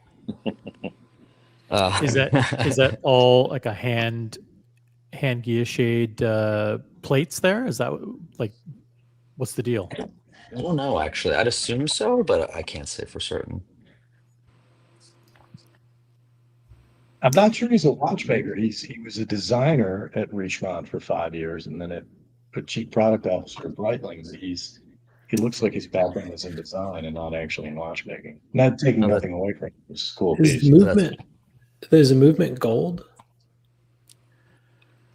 I'm not That sure like if move that like powder blasted whatever. yeah, that beat blasted kind of area. Beat blasted, yeah. I don't know. It could be. Because if it is, that's going to be a heavy watch, which is good. I love this little that little button that they put in the middle of the plate with his logo. That is so cool. Yeah, that's amazing. It's a sick piece. Yeah, but I don't. Overall, I don't love it. I mean, I don't love the something about that odd shape. Yeah, it is kind of. I like the smaller one without the numbers. I sort of like the way the numbers are laid out. I prefer the lack of numbers on the smaller ones. Yeah, that makes. I mean, yeah, it is more visually. And you can see on the small seconds, they actually they've dug out the lapis there to have the small, so it's all one piece. I just watched an interview with him. So that's all one piece of lapis, and I'm assuming the tiger eye as well. And they dig out that part. How they do that, who knows, without breaking it, so that it sits below, which I think is really cool. So that means it has to be a somewhat thick Yeah. piece for them in order to kind of carve into it a little bit to create that depth. Probably like wet sanded or something, you know. That's nice. I like it. Yeah, very cool. No, but it's the other one that has been appearing in people's Instagram feeds, and I think a lot. It's like a Zeitwerk. It kind of has that Zeitwerk kind of vibe, right? It does. It does. Yeah, that just got released like 2 weeks ago or something like that, or they just dropped the images, so that's probably why it's floating around. Yeah, there's something about there's something about the symmetry of it, along with the very big date, and it kind of gives you that the Zeitwerk kind of vibe. Yeah. Yeah. But it's way more durable. It's only 38 millimeters, and I'm just saying the Zeitwerks are kind of big. Yeah, it's just 38 millimeters and only 10 millimeters thick. What's up with the crown? Is that like you push it in and activate something, or?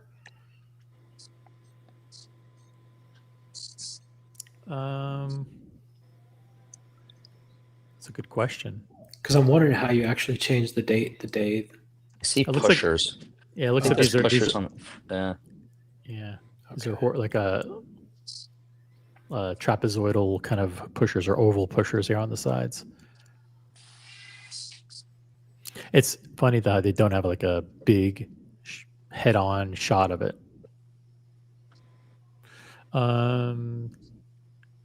Yeah, interesting. Does it have the back of it too? Picture of the Oh back yeah, of it? yeah. Here's the back, which is so cool. You see when it's like hidden, but he's got like these 3 years. It's very cool. It's a great looking watch. A little bit on the pricey side though, I think. Yeah, it is. Yeah. Yeah, it is. I mean, I think That's you can get someone's the Zeitwerk, I think you can 17th get for 100. But Someone's it's 17th watch. But it's fun. It's funny when something like this happens, when it's visually attractive, immediately there's a reaction, and it's not, it makes an impact on the market because people see it, and it's just like when the Cubitus came out. We said like, hey, you're going to look at it, and you're instantly going to know whether or not this thing is incredible or if it's a disaster, right? And for most people, it's like, what the fuck? What did they? They were negative, yeah. Yeah, it was. It just that your brain computes in a blink of an eye whether or not it's going to like something or not like something. When the And Cubitus came out, there was a lot of discussion about the Mirage versus the Cubitus, where this small independent watchmaker went and made a movement the shape of his case, where Patek just dropped a round movement into their square watch, and people took like a real offense to that. Yeah, good point. Platinum case and steel, blah, blah, blah, okay, whatever. Expensive, but very kind of cool. All right. Do they say how many they're going to make, or? I think it's 24 pieces. I think that's why they're so pricey. Yeah. Let me just double check. 24 pieces per year. That's limited production.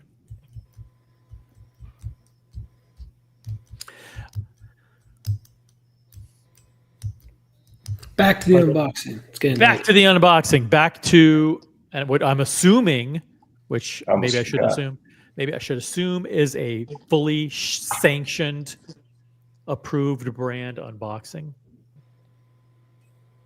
But we don't know for sure. It's sanctioned. Nice. I wouldn't disrespect your channel that way. Good. Oh, see, a question for you. Yeah. Ooh. What do you think of the 5524R? The 5524R. I was offered one unworn recently for 31,800. Ooh. Oh, that's the pilot travel. Yeah. I kind of liked it, but I'm not crazy about the 2 pushers on the other side. It's kind of awkward. Yeah, the one that they came out with new for this year is awesome. Is awesome. It looks a little bit a lot better. I like it. Yeah, the khaki one. Yeah, it's This kind of one like got a is- cream dial. This one is $64,000. $64,000. Crazy, isn't it? Yeah. They used to do it at like a 38 millimeter, which I preferred size wise. It wears to I tried on the new one in Patek boutique. I thought it was beautiful, but it just wore too big on me. Mike, your microphone's crackling a little bit, Mike. Yeah. Let me jump off then. I don't want to be annoying. No worries. You could be on mute and just hang out if you want. Okay. I'm gonna mute you. Sorry about that. Crackling microphone. Yeah, I don't love this one, but let's see if I go to the travel times. Collections, complications, and chronographs, world time. You guys notice that Patek doesn't put the size of their cases on here anymore? Oh, yeah, it's there. Really? Yeah, it's there. Where is it? Click in the detail button. You have to click down. Mm-hmm. I'm not seeing it.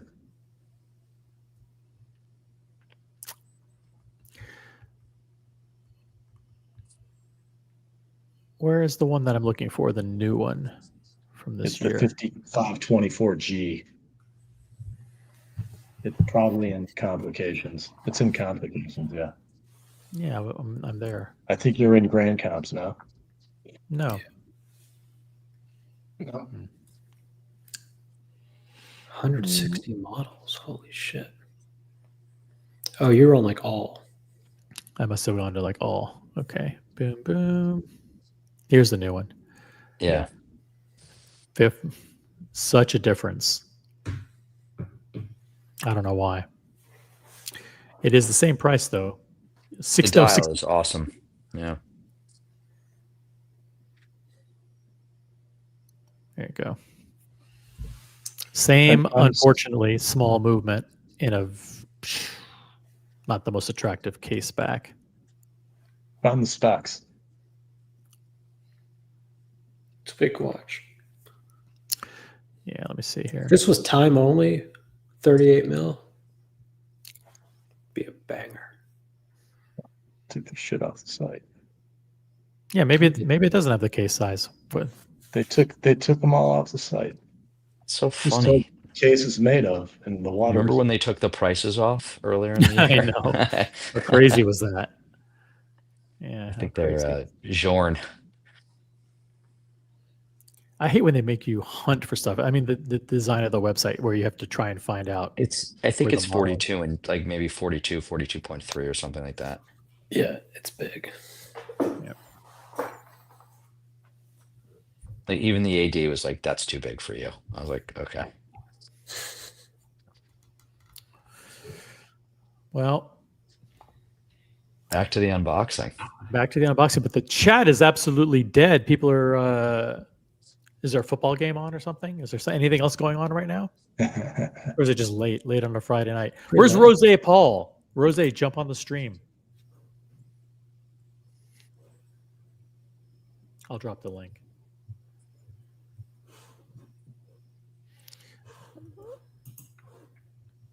Yep, it's a Rolex. It's definitely not a Tudor. My first Rolex from an AD. That's kind of wild, isn't it? That's interesting. First Rolex That's from an awesome. AD. Well, Big box. It's so funny. Nautilus It and doesn't feel like a big box. Did they give you the medium? They should have given. Oh, I know too much. I think it's a medium box. Yeah, it's definitely the medium. Yeah. Yeah. I'd go back. What could it be? What? Could it be? Hey, you gave me the wrong box. 31 millimeter Everose day chest. All right. Well, if it's a medium box, then it has to be steel or two-tone date just, right? No precious metal. Surely you can't get a steel Daytona as your first piece. First watch. It's probably a Submariner. You probably got a Kermit. Or a GMT. Probably got a. Maybe he's lucky. Got a Batman because they saw that he's like a super rich guy. When did you get this, by the way?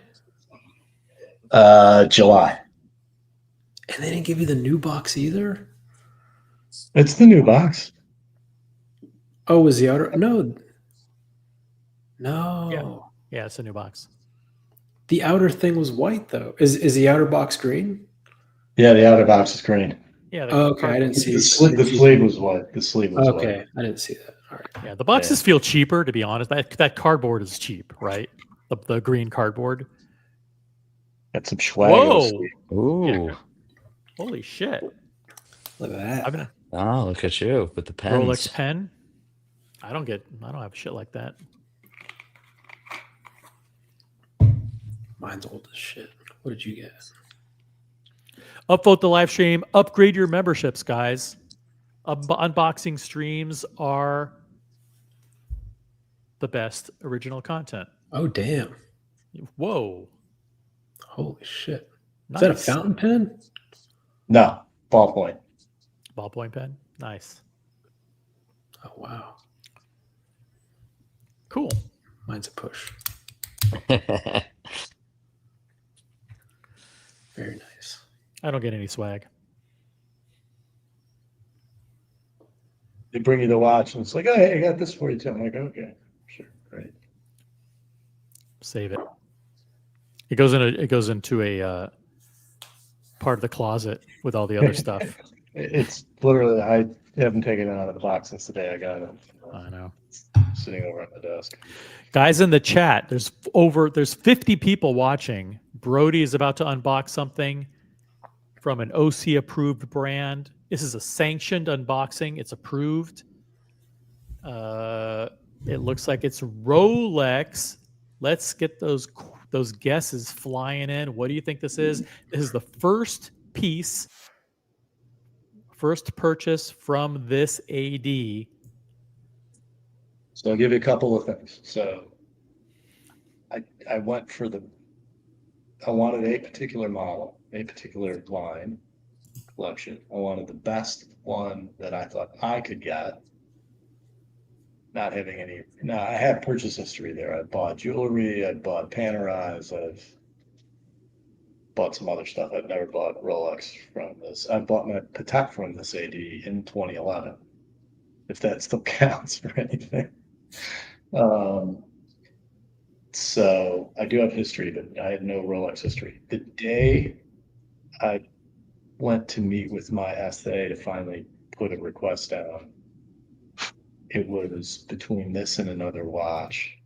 And I waited 15 minutes for him to finish with a customer that he was delivering a watch to. And it happened to be the other of these two watches, of the two that I was going to select. And so I took it off my list because I thought, well, what are the chances they get another one of these in before this one? So right. I was surprised how quickly, A, this came in, and B, that he actually offered me. This is a chocolate Datejust. Wimbledon. Actually, I like that watch too. Because that's to be something with variety, right? Yeah. Travis says it's a GMT. You have to be way more specific than that, Travis. It's medium box, so it could be. Here we go. Let's see what it is. I'll do it OC style. OC style. Here it comes, turning around. What? What? Oh, the fantastic. hell? This is the Baby Lamar. The Baby Lamar. I think we should call it the Brody. Jeez. The Brody from now on. No. So I wanted a Daytona. I like white metal. I know I can't get a steel one. As your first watch. It was between this one and the one Diego has. That looks sick. He had just delivered the one Diego had, the reverse, the steel with Yeah, the black steel. side, the ghost. Moon dust. And so it's like, Oh, all right, see, well, let me. This is the second unboxing of one of these on your channel. Yeah. ZD That's has awesome. one of these. Yeah, ZD has one. Yeah, we unboxed ZD. Oh, ZD, you have this piece? Awesome. Yeah. Very cool. Yeah, I'm obsessed. It's so great. Congratulations, man. I absolutely love the Oyster Flex. It's such a, and it's got real weight to it, right? We were talking Yeah, it about does. this before. And the glide lock is Fantastic. Yeah. So Yeah. I don't have glide lock on mine. I do you have your steel Daytona, your Oyster Flex Daytona, Diego, right there? Yeah, I'll go get it. So when did they start putting glide lock on it? 2 years 2 ago. years I ago? think. Yeah, 2 years ago. Yeah. Maybe it was 2023 when the new Daytonas came out. Right? I had a similar experience to you, Brody. I went in and I asked for like a bunch of random shit. Like I was like, I want the 1908, the new gold one. I want this watch. Like I never expected them to call about this one. It was like I was shocked. I got was so lucky the way I my was so essay happy. explained it to me was they gave a shipment of Rolex. It wasn't a great batch, and when they were up in the room, it was his time to pick first on this rotation. So he plucked it for me. I mean, if a different essay had gotten to go first. This is where Air King Ben, by the way, takes a picture of this exact shot on his big screen TV and sends it to me, or he actually just does a story on Instagram and I post it myself. Air King. It's awesome. Air King Ben, the best. Yeah, the Oyster Flex is comfortable. And it's nice having the weight. The weight. Yeah, tell us about the weight, Brody, because when you first got it, you're like, holy shit. Yeah, I mean, it's comfortable. You definitely feel the weight on the top, but it's very comfortable. I mean, when I don't think about it during the day at all. When you first put it on, you're like, and then I don't.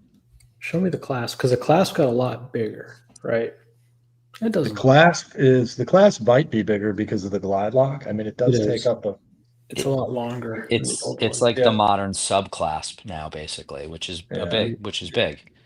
It does take up a larger portion of the bottom of my wrist than my Explorer clasp does. Yeah, and they had the right size Oyster Flex for you. Like they had the perfect size. This is like it's right in the middle of my.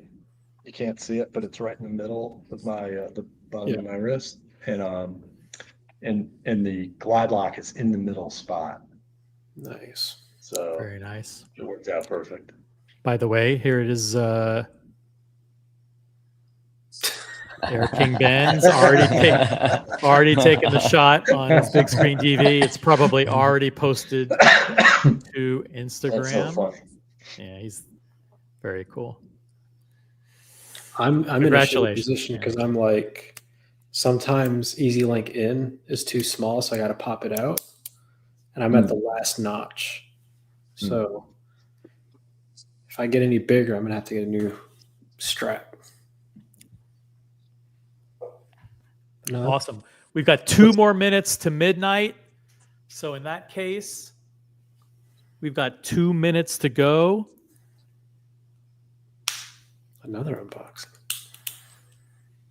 All right. Let's do it. That's always that we messing about. Careful, it's gonna fall out. Pander Daytona. There we go. The white dial. Panda Daytona. Boom. That's how we roll. That's a nice when did you get that? About 6 minutes ago. Panda Daytona. And with that, I say thank you guys for watching. If you want to check out the VIP after show, I will drop a link in the chat. That's how we do the unboxings here. VIP after show. There is the link. Boom. Hey, Macallan Drinker, what's up? I want to thank ZD for being on. Mike Lewis. I want to thank Doc and his watch for the amazing unboxing of the Reverso, the JLC Reverso tribute chronograph. Brody for the awesome unboxing of the Mathis came on. Yeah, Mathis came on. Yo, I miss Mathis. No. Yeah, you miss Mathis. But guys, upvote the live stream. If you're watching on the replay, type in a comment. Tell us about your favorite moment on the show. Make sure you have notifications enabled. We will catch you on the next one on behalf of Diego, Brody, ZD, and myself, and all my colony brothers. Peace out. and good night. Have a great weekend. Jump on the after show. Peace.